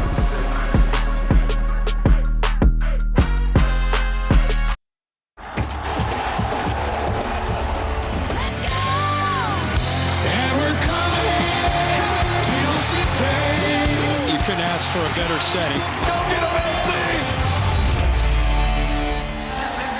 When you think Lee Corso, you think college football. Like Dick Vitale, what he means for college basketball, Lee Corso, same thing. When you think of ESPN and its genesis, Lee Corso, a big part of not just game day, but how about calling the first game in Ireland back in 1988 with Roger Twybull? They watched Mike Sanders' 53-yard touchdown run and a Boston College 38-24 win. Looks just as good here in 2025. Well done. What a career for the great Lee Corso. College game day, his finale next weekend with Sama picking up 2 or 3 on first down. It's pretty quite remarkable, Dave, the impact Lee Corso has had on so many college football fans and the sport in general. He has helped elevate this sport. As a kid growing up, going and watching college game day to see who Corso's was, which headgear he's going to put on, and watching him and Herbie since I was a kid up at the college, and it's been incredible. One of one, true legend of college football. One of the all-time greats to ever do it anywhere, and we say farewell to him next week. Should be a great scene in Columbus. Texas, #1 in the country for the first time ever. Back sidearms that complete, and Xavier Townsend has a first down to the 45. Townsend's first catch as a Cyclone, a transfer from UCF. Check that, Eli Green on the catch. Skip all that. Good concentration by Eli Green. Kansas State brought a pressure. Rocco Beck held firm in the pocket, and he found target. From the 45-yard line. Beck now with 7 completions, 88 yards. Abu Sama off left tackle. Squeezes through a hole for minimal gain. Austin Romaine on the takedown, the leading tackler last year and second team all Big 12 performer for Kansas State. Rocco Beck was nails on that touchdown drive, Dave. 3 for 3 was flawless. Outside of that, the struggles have been real. Not all on him. There's been a couple of drops, some routes that weren't run quite clean because of the surface, but this passing game, they've had their struggles outside of that 1 touchdown drive.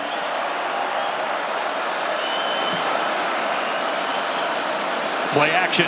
Backed in trouble. Steps away from pressure and takes off.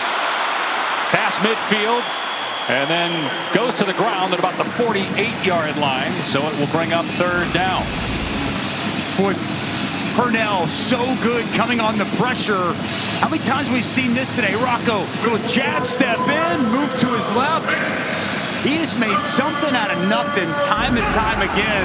Had that sack written all over it. Now you're 3rd and very manageable here with 4 yards to go. Well, one of the reasons Rocco Beck's teammates love him is he's as tough as anybody on the team. And a big reason why the Cyclones won 11 games, went to the Big 12 championship last year. His offensive line, give him some time. The play clock was winding down, and so Matt Campbell, trying to avoid the 5-yard penalty, wisely calls a timeout.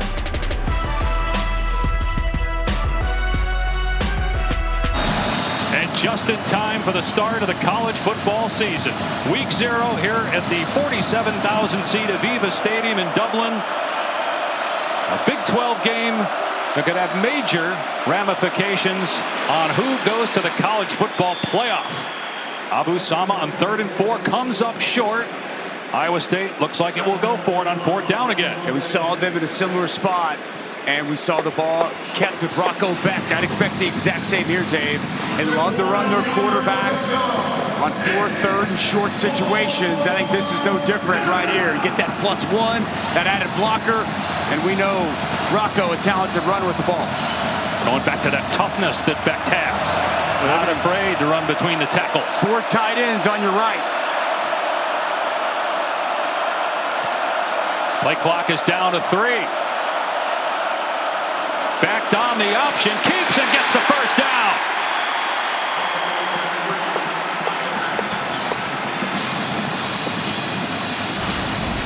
So they go tight into the field. They're going to run this to the boundary. They play off of VJ Payne so well. Watch Rocco Beck run this option. He waits on VJ Payne. He's trying to feather it.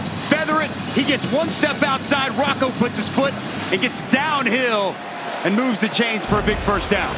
Rocco's parents, including Anthony Beck, former 1st-round pick of the Jets, spent more than a decade playing for multiple teams in the NFL.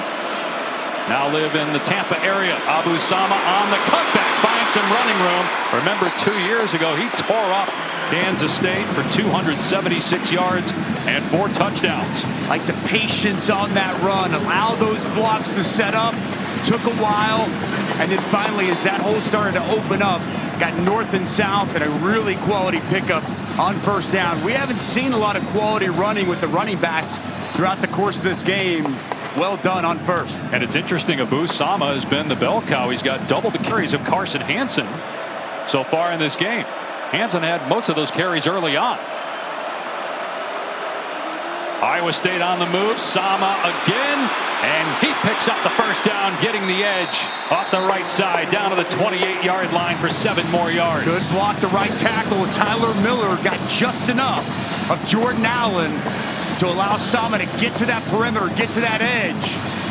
All of a sudden now, Iowa State really starting to put together a nice drive. Only had 1 field goal attempt, and that was by Iowa State, and it was missed from 49 yards. Slippery field throughout the day because of rain throughout the day here in Dublin. Direct snap to Sama, runs straight ahead, gets upended at the 25-yard line by Obi Izor. Full backside guard, bring Burkle, the tight end in front. Really just a direct snap counter to Sama.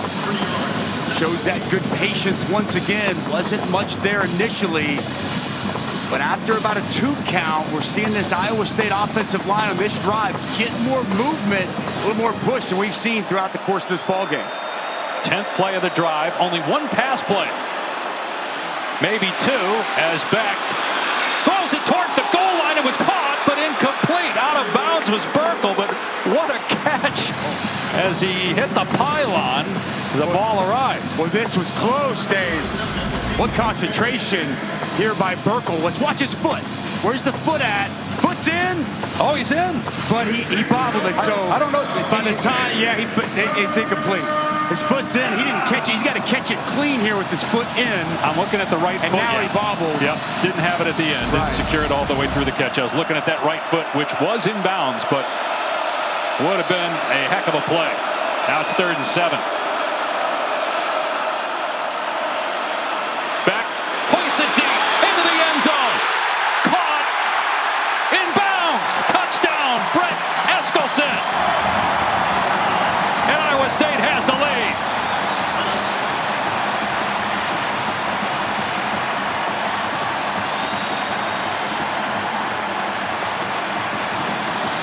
Little Conor McGregor celebration afterwards for the sophomore from Frisco, Texas.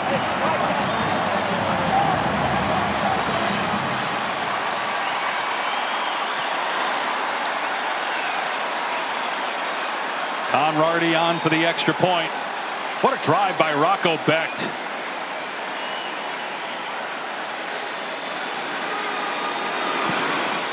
(14-7) Cyclones late in the 3rd. First 3rd down pass completion of the game for Beck, and it's a score. Well, protection's been a problem all game, and they're going to dial it up. Klanderman's going to bring another pressure. Watch the offensive line go to work here. They're going to set up a good, clean pocket, pick up that pressure, allow the time. Now, what happens down the field? Eskilsson with a picture-perfect route. Watch the route. He's going to freeze the corner. Corner's going to freeze, and he's going to come wide open. And another dime delivered by Rocco Beck. The route freezes that corner. McIntosh, he gets flat-footed. He bites on that initial slant. And then as soon as Eskilsson clears him, ball delivered perfectly. Good concentration through the catch. And the Cyclones back on the board here in the second half. Loving it in Ames. Some 4,000 miles from where we are here in Dublin, Ireland. First touchdown for Brett Eskilsson in his young career. He's wearing Jaden Higgins' number 9. Higgins was a star with Iowa State. Both he and Jalen Noel drafted in the second and third rounds of this past draft by the Houston Texans. So Iowa State trying to replace 2 legends. And Eskilsson just gave his team its first lead since the opening quarter. This will be a touchback, so let's hear from Taylor McGregor down on the field. Well, if you're just turning into this game and you're wondering why you can barely see the lines on this field, it's because it's been raining on and off all evening. It was so bad on the sideline going into the half that both teams requested that the lines were repainted on the field. So this was them at the half painting the lines back on so you could see the end zone and you could better see both sidelines. But still, Taylor, even with that, it's really hard to see most of the field, especially near midfield. Now, the hash marks are almost invisible. We'll see what kind of a challenge that is down the stretch for these two teams. Kansas State starts on its 25. And Joe Jackson replacing the injured Dylan Edwards, hand fighting on the sideline, wrestled to the ground after a pickup of 2 by Carson Van Dinter, a walk-on. There's a flag down in the backfield. It's going to be a hold on Kansas State here, Dave. And from way in the back. Holding, number 83, offense, 10-yard penalty. First down. That's the 5th penalty on Kansas State, just 1 on Iowa State, and that is no surprise. Iowa State led the country in fewest penalty yards a year ago, and that will back up the Wildcats to their 15-yard line. Yeah, Iowa State, you see right here, kind of gets around the Iowa State defender. Bo Goodwin, I think that's the right call by the back judge.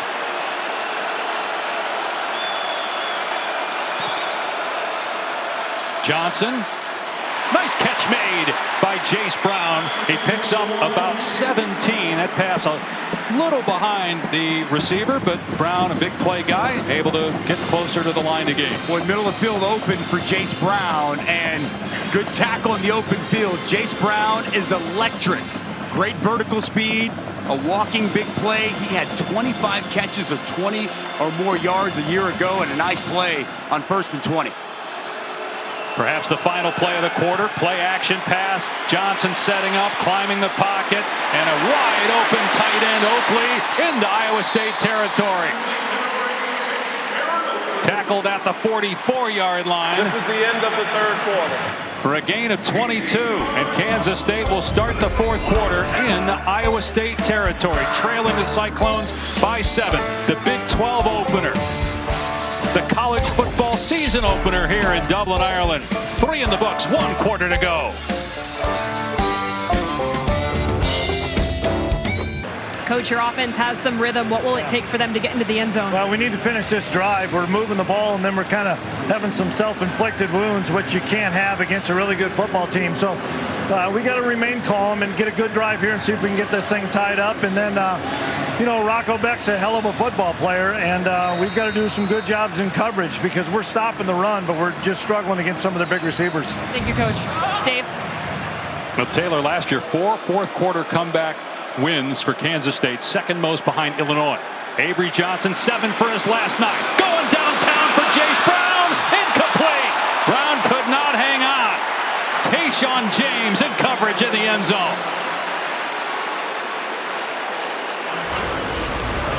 Boy, how about this by Tayshaun James? He's bigger safety running with the speedster Brown. Stays stride for stride, no interference, gets that left hand up, right in the way, a little deflection on the pass. That's extremely, extremely well done by the Oklahoma City product, Tayshaun James. Has a fumble recovery in this game as well.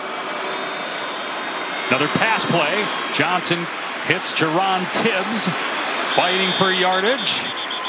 And finally blow it dead after a pickup of 7.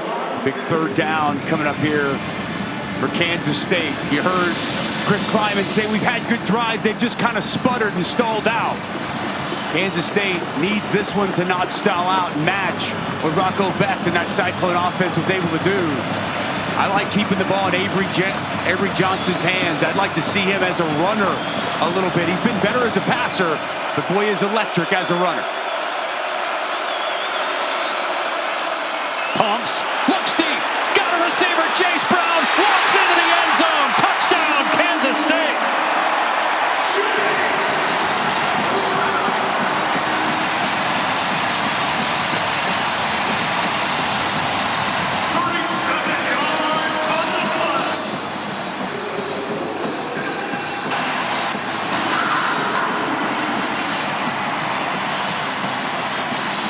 Point after away from tying the game after the 37-yard touchdown pass for Avery Johnson, his first of 2025 after a school record 25 touchdown passes a year ago. And Dusty, you mentioned Jayce Brown is a big play receiver, among the best in the country at that. The extra point is good, and we are tied. And he's an excellent route runner as well, Dave. You're going to see the double move to perfection. Van Dinner is going to get caught up. He's going to stutter here, and it's going to be like stealing. Avery Johnson hits him with the pump. Safety bites, and it's a walk-in touchdown. We are tied here in Dublin. It feels like Armageddon with this rivalry. Who's going to win it down the stretch? Manhattan like what they're seeing right now. Immerse yourself in the vibrant culture of Ireland, where traditional music, dance, and storytelling come alive. Explore ancient ruins, visit museums and galleries showcasing Ireland's rich history and heritage, and savor the flavors of authentic Irish cuisine. Just a beautiful country. We've had a great week here in Dublin, and like last year's nail-biter between Georgia Tech and Florida State, a close game here in the fourth quarter between Big 12 rivals Iowa State and Kansas State. The Wildcats just tied it up now, kicking deep to Flora. He'll field it on his 6-yard line. And Flora has some room straight ahead, but then gets planted at the 26-yard line. Well, Kansas State has a new play caller this year in former Texas Tech head coach Matt Wells. He's on the staff second year, but first year calling plays. You see him to the right there of Avery Johnson on the bench. Coach Wells is awesome, and I know he's been very excited about this opportunity. He hasn't called plays since he was at Utah State as the head coach before he hired Josh Heupel to come in as his offensive coordinator. He had some excitement, some giddiness, but he even told me that it's different to be on the headset and game planning all week than being in there making the calls in the game. His first time back making the calls. What a big time call that was for the touchdown pass. Ball on the ground again. Beck picks it up cleanly and fires complete. Well done to Eli Green. Let's check in with Taylor McGregor. And I can tell you, Matt Wells and Avery Johnson have been communicating the entire game, sitting side by side the entire game, just like we're seeing right now. And you can see a note card that Matt Wells has. It says notes of the game, and after every series they'll go over things that Johnson did like, he didn't like, and just before that last series he told Jayce Brown they were coming for him. Meanwhile, the play calling for Iowa State by Taylor Mauser, second-year offensive coordinator, pretty good on this drive. Big play on the ground for Carson Hansen near midfield. Great report there, Taylor, and I love that shot of that card. But to your point, Dave, Taylor Mauser taking no back seat whatsoever. We haven't seen or heard from Carson Hansen in a while. What a nice, explosive run that was.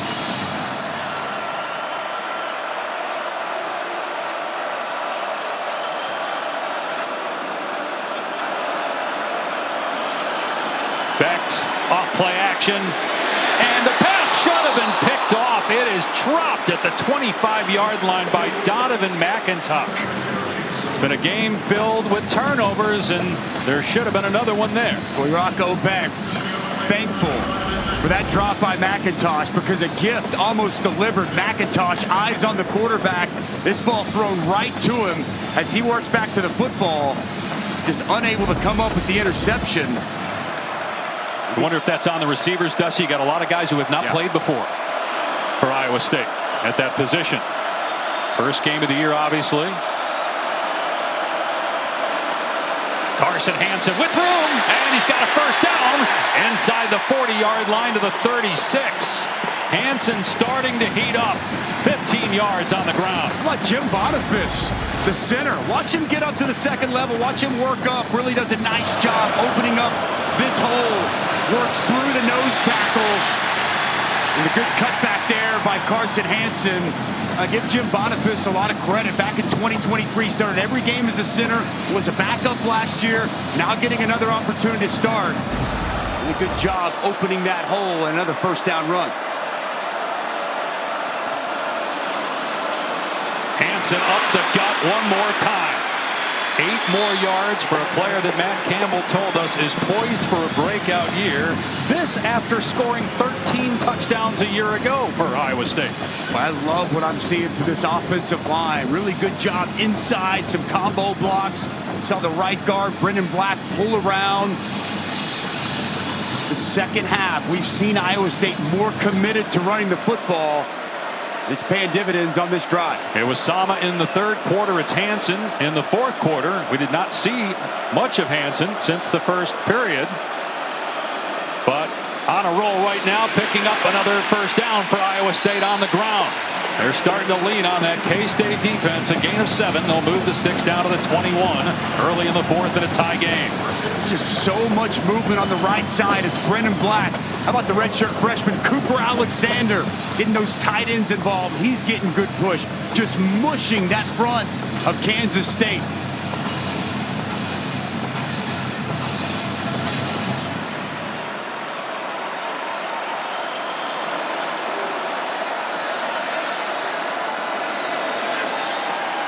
From the pocket, everybody covered. He takes off and then throws it away before he stepped out of bounds, which would have been a loss of about 10 had he done that. So smart there to get rid of it before he stepped out. Pressure from Travis Bates of K-State. Well, we went from having not much offense, all about the defense, of these last 3 drives. 2 in a row for Iowa State, moving the football well with regularity. Kansas State off their touchdown drive. Maybe as this game's gone on, the opener, offense is starting to get a little bit better feel for the conditions, the field, and starting to click here in the fourth. Still overcast, but no rain right now. Abu Sama with blockers in front, inside the 30 and banged out a play at about the 27-yard line by true freshman Logan Bartley. Third down coming up. That's a big third down. As Iowa State has had their struggles, just 2 of 10 throughout the course of this ball game. As we've seen Kansas State dial up quite a few pressures here on third down. And they protect and give Rocco the time that he needs. Here's the pressure come. Romaine showing blitz. Check. Protection. Does Kansas State call it off? Oh, they're coming. It's picked up, though. Beck throws through the hands of Sowell. It would have been likely a first down. It was at the 10-yard line. Instead, the ball hits the dirt, and here comes the field goal team to try to give Iowa State the lead. Was Sowell was really talked about, the East Carolina transfer. He comes out of that break, he's wide open. He just never really had good footing, Dave. You expect him to be able to come down with that catch. He's open, ball delivered in his vicinity, unable to bring it in. A 34-yard field goal try. Kyle Conrarty.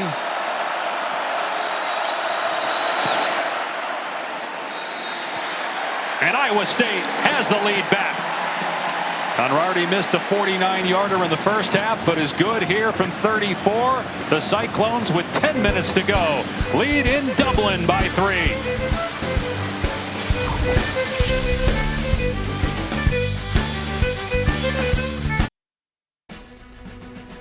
The Aer Lingus College Football Classic is brought to you by Tourism Ireland. Start planning your dream trip at Ireland.com.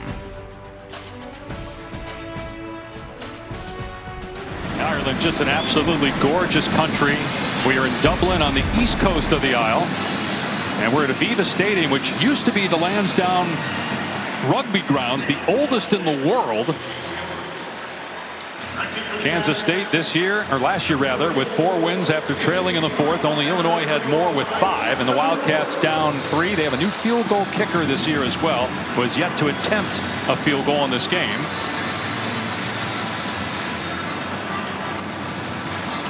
Jayce T. Gilbert will kick it deep to Bryce Nornberg. College football opener, Big 12 opener. Nornberg across the 10 and goes high in the air before he is upended at the 21-yard line by Caden Cook.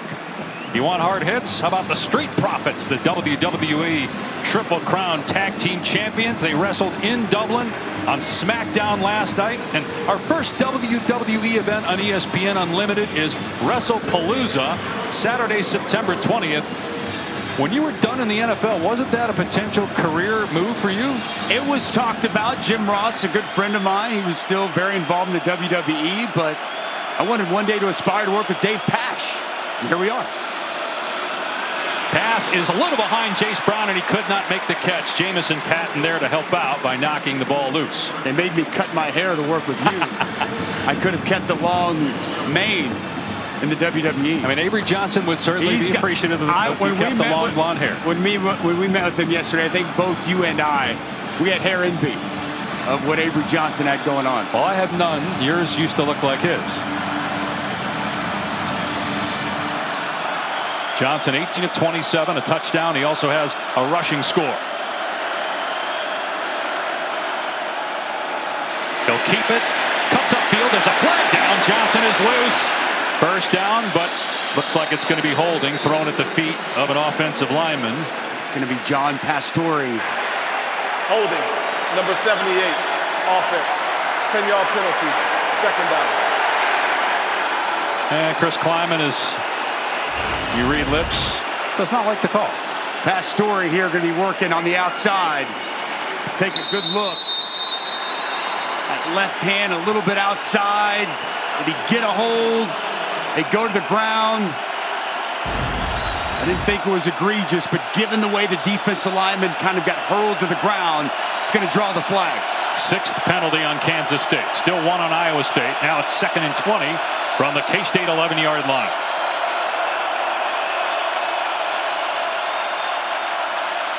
Stepping up and throwing complete. Close to a first down, a couple of yards short is Jerron Tibbs. 3rd down and about 3 after a gain of 18. I really like the poise and composure. Watch Avery Johnson work. He's got a defender barreling down on him. He's cool, calm, eyes down the field. And he finds his big target, Jerron Tibbs, for a nice pickup on 2nd down. The man who made the tackle is injured, Cale Brazina, and he missed 6 games a year ago. Iowa State had all kinds of injuries at linebacker last year.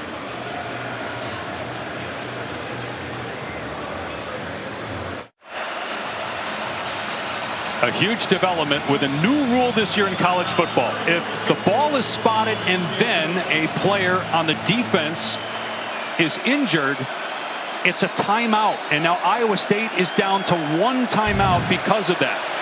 If that happens and there are no timeouts, it's a 5-yard penalty that was put in place to keep people from faking injuries. And on the 3rd down pass, it's caught by Oakley, but well short of the first down by Willick, bringing up 4th down from the K-State 30-yard line, and the offense is staying out there. Well, this is surprising. This is very surprising here. I would have thought that if you don't get it there, punt team's on the field, you're on your own 29-yard line, and Chris Kleiman isn't blinking. Wow. See if they try to draw Iowa State offside and not snap it. Avery Johnson's an excellent runner. They do snap it to him. He will keep it. And it is close. He got drilled right at the line to gain by Jamison Patton. Iowa State is signaling that it's Cyclones ball. They got to put the ball down first. Well, he got a rough spot.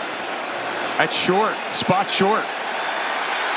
It's a turnover on downs, and Iowa State takes over at the K-State 30. Wow, what a call by Chris Kleiman. They're going quarterback sweep. And as you mentioned, Avery Johnson, he gets just walloped, absolutely belted. And the mark short of the line to gain. Take a look at this, just quarterback sweep, pull front side, guard and tackle. Tough to tell from that angle. Boy, I agree with you on the spot. I thought he was a little further upfield. He fell forward. Although it's where the ball is, not his body. Boy, I'm gonna tell you what, Jamison Patton comes up and lowers the boom. Ooh, Matt Austin, our rules expert. Matt, I don't know if you had a different look at it. Your thoughts on whether this was the right call on the field? Well, I think replay has actually stopped the game to review the spot, although I haven't really seen a view of theirs which would lead me to overturn the call. But it looks like they are going to take a look at it. It's extremely close, and unless you've got a shot right down the line, it's extremely difficult to make a ruling that other than what was on the field. Matt, while we have you, I want to go back to the call against Iowa State that cost them the timeout. I know that's put in place, that new rule to keep players from faking injuries. You got to live with that, right? Because it looked like Cale Brazina really was injured on that play. Yeah, I agree with you. It was very unfortunate that he actually was hurt, and it was very, very close. Replay was taking a look at it. It is reviewable. Replay can decide if the ball was down before he went to the ground. He was definitely limping before that. If an official had seen that, I wouldn't have been surprised if they would have given the timeout back due to the fact that he was actually injured. Yeah, good stuff, Matt. We'll see if that comes back to haunt Iowa State. Right now, they've got the ball. That's right. At K-State's third. That'll be a rule we talk about all throughout the year in college football. It's the first time we've seen it play out, so we need to make sure we explain it. But right now, the question is this a first down? This is a game-changing play right now. It's either first down Kansas State or Iowa State's going to get the ball on the 30-yard line. You're not going to be able to tell from this side. Well, the question also I have, Dusty, is was his ankle, his shin down, and that's why they spotted it where they did. Watch his shin, his right leg there, and his knee. I mean, you're looking at it, but you can't see the ball. I know. I just don't know if you're going to have indisputable evidence that's going to reverse this call. But I still, that initial spot, it looked a little bit short. Did he make it all the way to 31? After review, the ruling on the field is upheld. The runner was short of the line to gain. First down, Iowa State. So gone are the terms of whether it stands or confirmed. It's just upheld now. And so I think because you could not see the ball, impossible to overturn that via replay. Well, who am I to question Chris Kleiman? He clearly came. He's been very aggressive all throughout the course of this ball game on fourth down. But man, from your own 29, down 3. He trusts his defense, clearly. He trusts his defense, and he trusts his quarterback. They put the ball in Avery Johnson's hand, and that was just a great play by Jamison Patton, the safety, coming up and putting that lick on Avery Johnson. Carson Hansen is the running back. Boy, he looks fresh. Did not see him much in the second and third quarters. They'll run him here. Grabbed at the line of scrimmage, but able to break that arm tackle and pick up a couple of yards. Gabe Powers coming downhill to make that play. What can Iowa State do with the big stop from their defense? Same as a turnover. Iowa State's defense getting their offense the ball back in prime real estate. And you asked during one of the breaks, is this why we didn't see Carson Hansen to keep him fresh for the fourth quarter? Because right now they have not been able to tackle him, even if they hit him at the line of scrimmage. Back to throw, down the seam, it's caught by Bramer inside the 10. It'll be first and goal for Iowa State at the Kansas State 7. Well, he's 6'7", he's such a big target. One of these multiple tight ends that Iowa State loves to use. He clears that second level linebacker in zone coverage, and a strike from Rocco Beck. Back to Hansen. And he's bottled up after a gain of 1. Boy, just a really nice job. Go back to that pass. Here, watch Bramer. A nice job with the route. As soon as he clears those linebackers, bam, he's that big target, easy throw for Rocco Beck. Carson Hansen, it's been a difference here in this quarter. 6 carries, 48 yards, carrying the load for this offense. Rocco Beck's had the hot hand. It's checked empty. Beck will keep it himself inside the 5, into the end zone. Touchdown, Iowa State.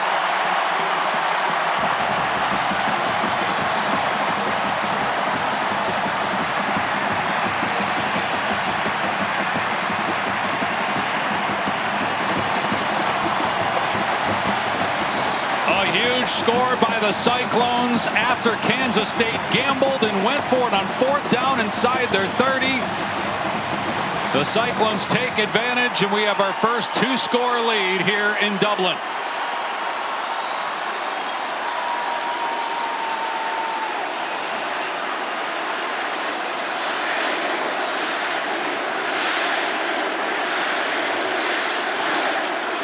Conradi makes it 24-14.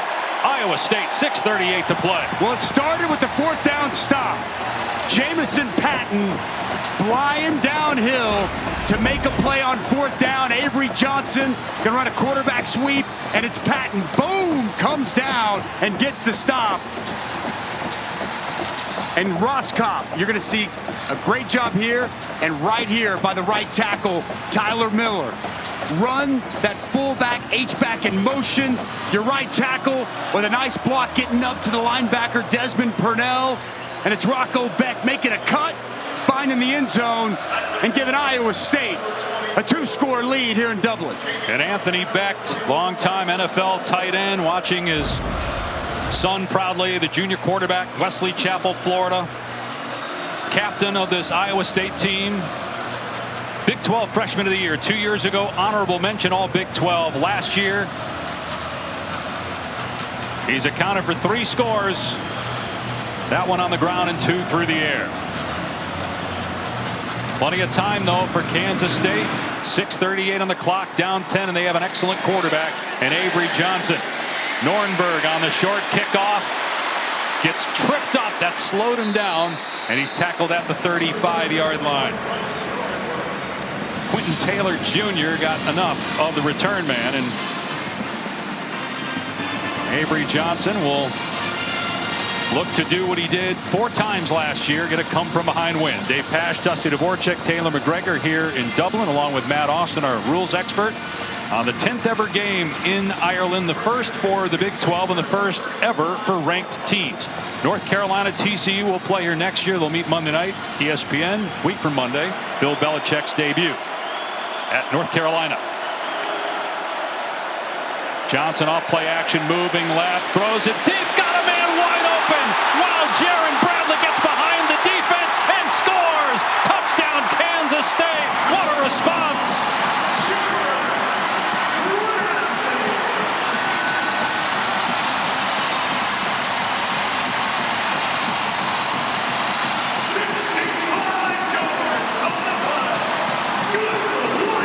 One play later, the Wildcats are right back in it.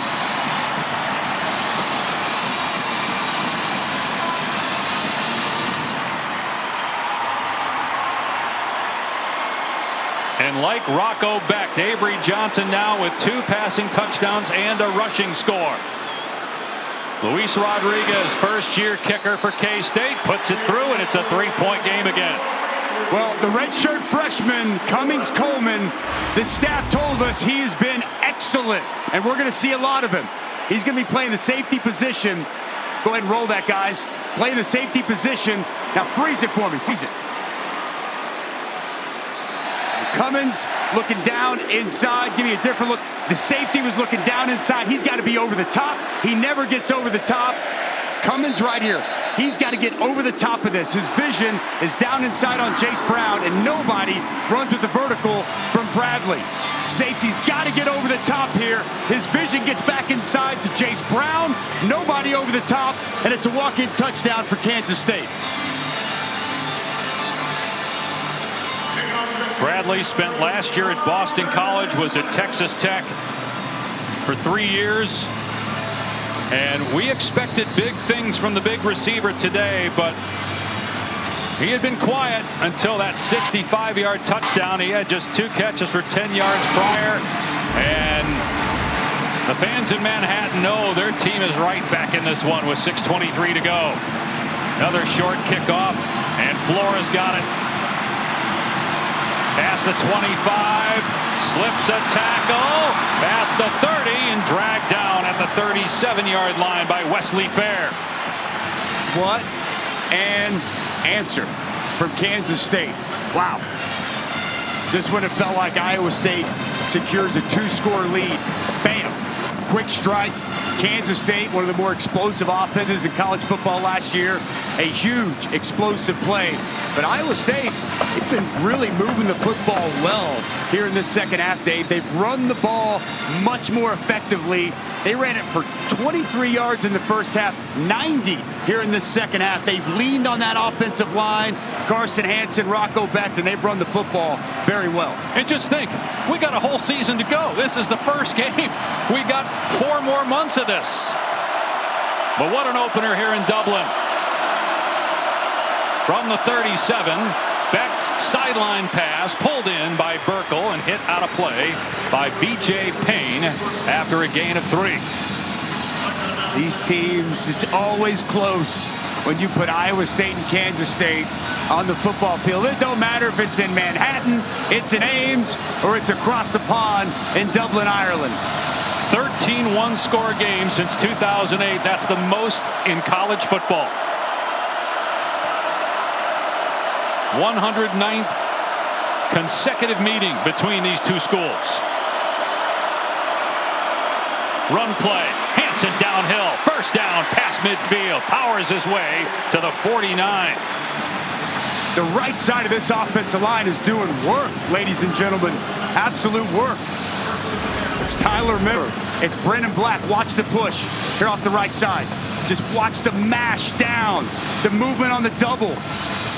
Burkle getting just enough of that second level. And Dave, Carson Hansen looks like a different player here in this second half. He is running with a purpose. He is running with fresh legs. And his presence has been felt mightily in this final frame. Masterful job by Matt Campbell and company, how they've used both their backs today, Hansen and Samu. Hansen again wrestled to the ground after a pickup of 2. Diving over the top that time was Gabe Powers. Inside 5 minutes to go here in the fourth quarter in Ireland.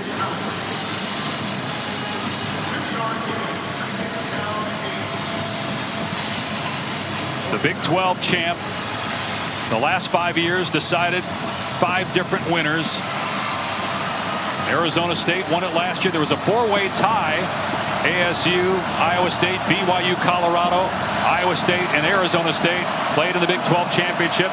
The Sun Devils won. Iowa State trying to get back there. A win today would certainly go a long way to determine who plays on December 6th. Another sideline throw that's caught. It's Eskilsson, who's hurt earlier on the touchdown catch, but he's back on the field and makes the catch. Comes up just short, though. Third down. Great to see Eskilsson back on the field. We hadn't really seen much of him since the touchdown catch earlier this half. Well, we've seen Rocco Becht's number called so many times, but really it's open playbook. The way Carson Hansen's running or Rocco Becht. Taylor Mauser's going to keep this on the ground. Heavy set, 4 tight ends in the game.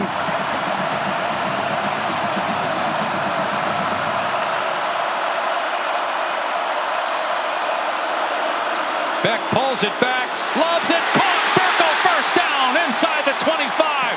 What a call for Iowa State. So much for keeping it on the ground. That's why Taylor Mauser is so good at what he does.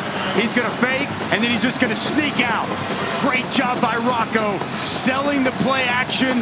Burkle sells it so well, stock blocks, sheds, releases, comes wide open, and a great find. What a play call by Taylor Mauser. That is trust in a veteran quarterback in that spot and executing to perfection. Iowa State by 3, inside 3 to play. Ball on the 23 of Kansas State. Play clock down to 3. Hansen running to the right. And he gets mauled. Gabe Powers in there along with Cody Stufflebean, a team captain. Clock stopped at 2:39 as it appears Kansas State has called the timeout. That will leave the Wildcats with 2. They got 2 and the 2-minute. Right. Year 2 of that new rule in college football. In each half, get an extra stoppage like the NFL with a 2-minute warning.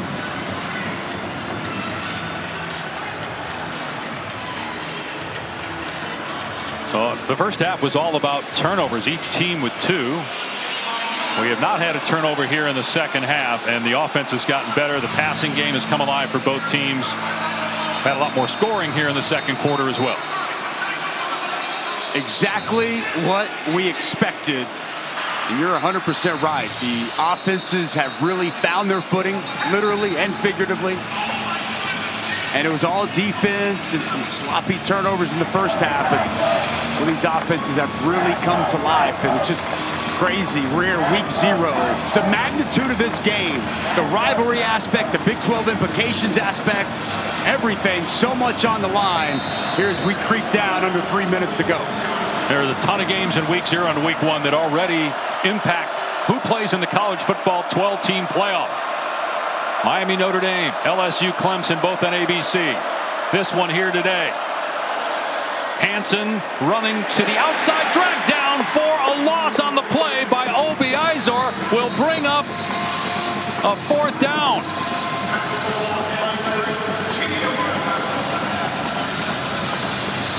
Check that 3rd down. Excuse me, 3rd down and 10 here for Iowa State. Got to go a little misdirection. Watch Obi Izor get up, set this edge, and not allow Carson Hansen to get outside. Really good job working off that block of Brennan Black. Work outside. Great effort to the football. A huge 3rd down coming up. Eskelson has been a target we've seen here throughout the course of today from Rocco Becht.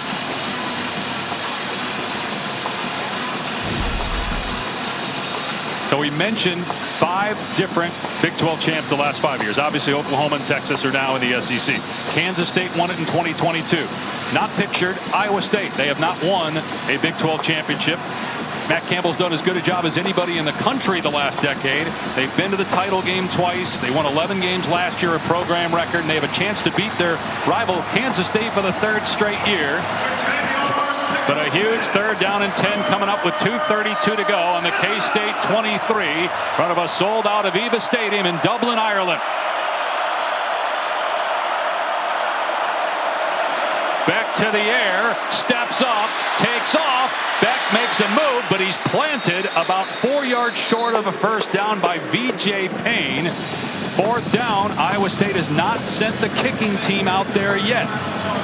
Timeout, final timeout taken right there.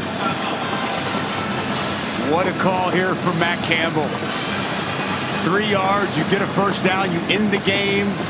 You can kick a field goal, potentially take a 6-point lead, and force Kansas State to have to go down and score a touchdown. My gut tells me he's going to kick the field goal here, but there's been no sign from where we're sitting that the field goal unit's going to go on. Kyle Conrady, the kicker, has made a 34-yarder in this game. They say in the game.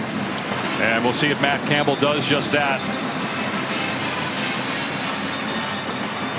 Now, Conrady last year, 6 of his 7 misses were from 40-plus. He's pretty much a guarantee. Hard to say that about any college kicker, but he's as close to it as there is. It would be about a 34-yarder again here to make it a 6-point lead, but then you risk losing the game, obviously, with Kansas State needing a touchdown and an extra point then. And it's a long 3 now. I mean, it's pretty much 4, and the offense coming out on the field. They're trusting Rocco Becht to get a 1st down. And if they can get these 3.5-ish yards, they'll secure, for the most part, a huge victory here in Dublin. Right. The only other stoppage would be the 2-minute timeout. K-State out of timeouts. 4th down and 3.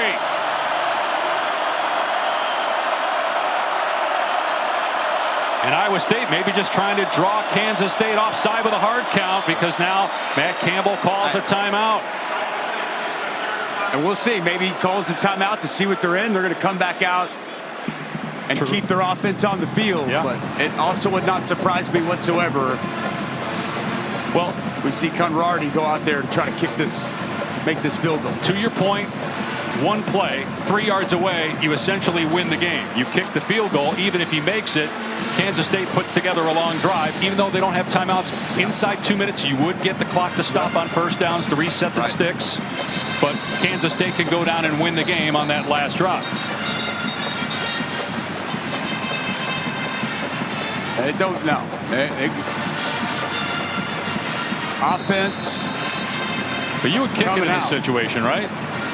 I would. I'm a little bit more conservative. I understand what they're looking at, what they're going through. And you got a veteran guy in Rocco Becht who started a lot of football games for you, and you feel better about putting the ball in his hands. Look, the field has been chewed up. It was raining earlier, and that really impacted footing throughout. That could play into Matt Campbell's decision here to go for it on 4th and 3. Neither team has a timeout.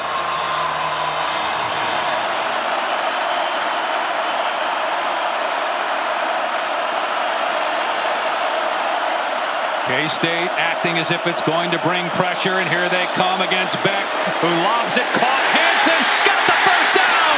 Hansen still going, dives, he's down, but he got the ball across. Touchdown, Iowa State.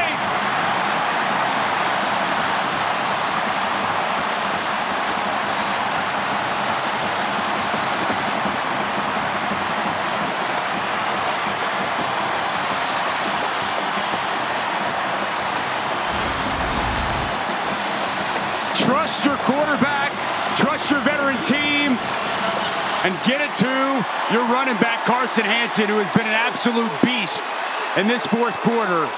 There was no doubt in Matt Campbell's mind what he was going to do. Boy, sure looked like when he stretched that ball over. Yeah, let's keep an eye here. They're going to review this. Where's the forearm? What a call by Taylor Mauser. Matt Campbell. Ball That's going to be, that forearm might have slid on the ground before the ball crossed the plane, Dave. Take a look at the opposite angle here. Now his forearm is down. The ball is short of the goal line. But at this point, that may actually help Iowa State in a way, I guess. I mean, if you either way, you're in good shape. You score, you're up 2 scores, but you have a chance. I think they're in good shape. Just take more time off the clock. That's right. Take the clock all the way down after the 2-minute timeout if you want.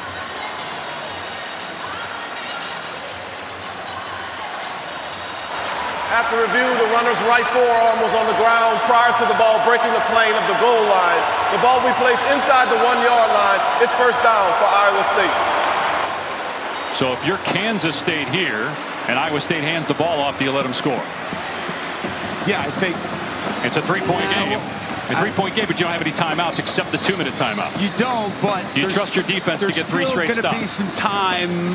I mean, if you start doing the math, 40 and 40, there'll be a little bit of time left once you got to 4th down. How to make that decision? I mean, be just very close. If you're going to do it, you would think you would do it here on first down. Yeah, that's correct. And if they don't, then you'd assume that they're going to just play defense the rest of the series. That's right. Now, Matt Campbell's thinking about that too, as they're trying to figure out how we handle this. 100%.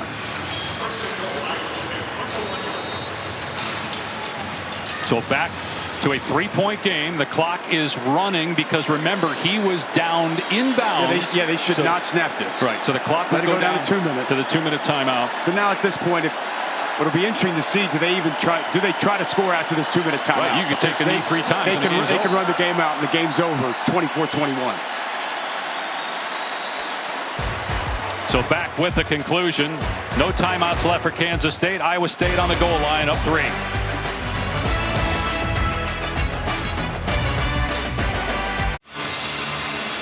Kansas State cannot stop the clock. Iowa State on the goal line, up 3. They're 3 knees away from ending this game. You got a 40-second play clock, and they are in victory formation right now. That's got to be the strategy, right? I mean, you take 3 knees, you walk out of here with a huge opening game victory. They fumbled the ball on the K-State 1 in the first quarter of the game and turned it over. That may have played a role in the decision here to just take a knee in the game. Now Matt rather Campbell, than try to punch it in and risk turning it over. 5 of 6 against Kansas State. Huge win for him. Just the job he's done with this program, man. Now in his 10th year, the level of consistency that he's had, the retention of his players, the retention of his staff, the culture that they have built and everyone there is bought into is awesome. Absolutely awesome. And this is a huge way to start the season. Iowa State's had some slow starts to seasons in recent years. One more knee and the game is over. Well, Matt Campbell has turned down major college jobs even bigger than Iowa State. He's turned down NFL jobs to stay with the Cyclones. He's taken less money as a head coach so that his assistant could stay. Speaking to your point on retention with his great staff that he's put together in Ames, and he's less than a minute away from his 100th win as a head coach in his career, going back to his days in Toledo. He has been awesome. He is a lot. Both these coaches, both these programs are a lot of what's right in college football, but what an outstanding victory. Great ball game all the way through. You knew it was going to be a fight till the end, and Iowa State going to take a happy flight home back to Ames, Iowa after this huge 24-21 win.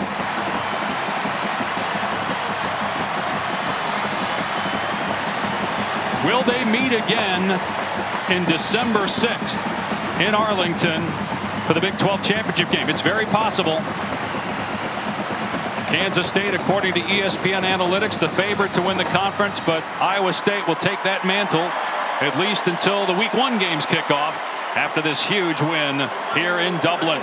And let's check in with Taylor down on the field.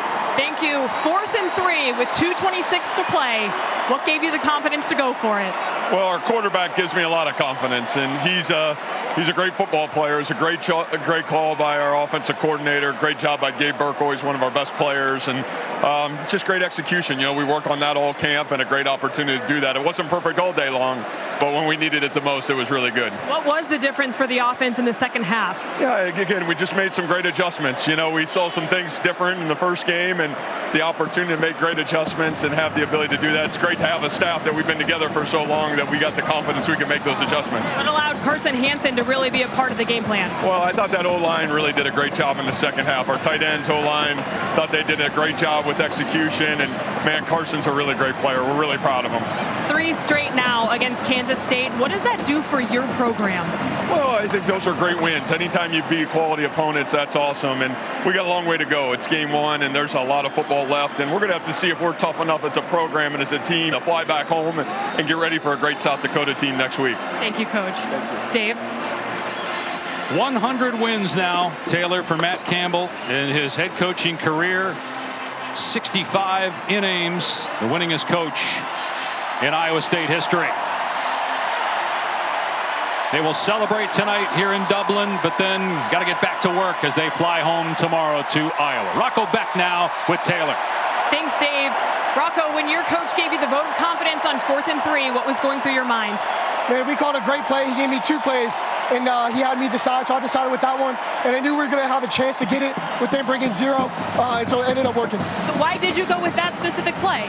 Because we've worked that in practice, and it's been working for us, and I felt more confident with it, and I had trust in my guys. For you personally, what does 3 straight against Kansas State mean? I mean, it's awesome. I mean, to have 3 straight against a rival team, against a great team in Kansas State, we just got to keep pushing. We got to be better than today, and so we'll be better next week. Your offense really showed up big in the second half. What allowed for that? I think these mid-game adjustments by the coaches, by us.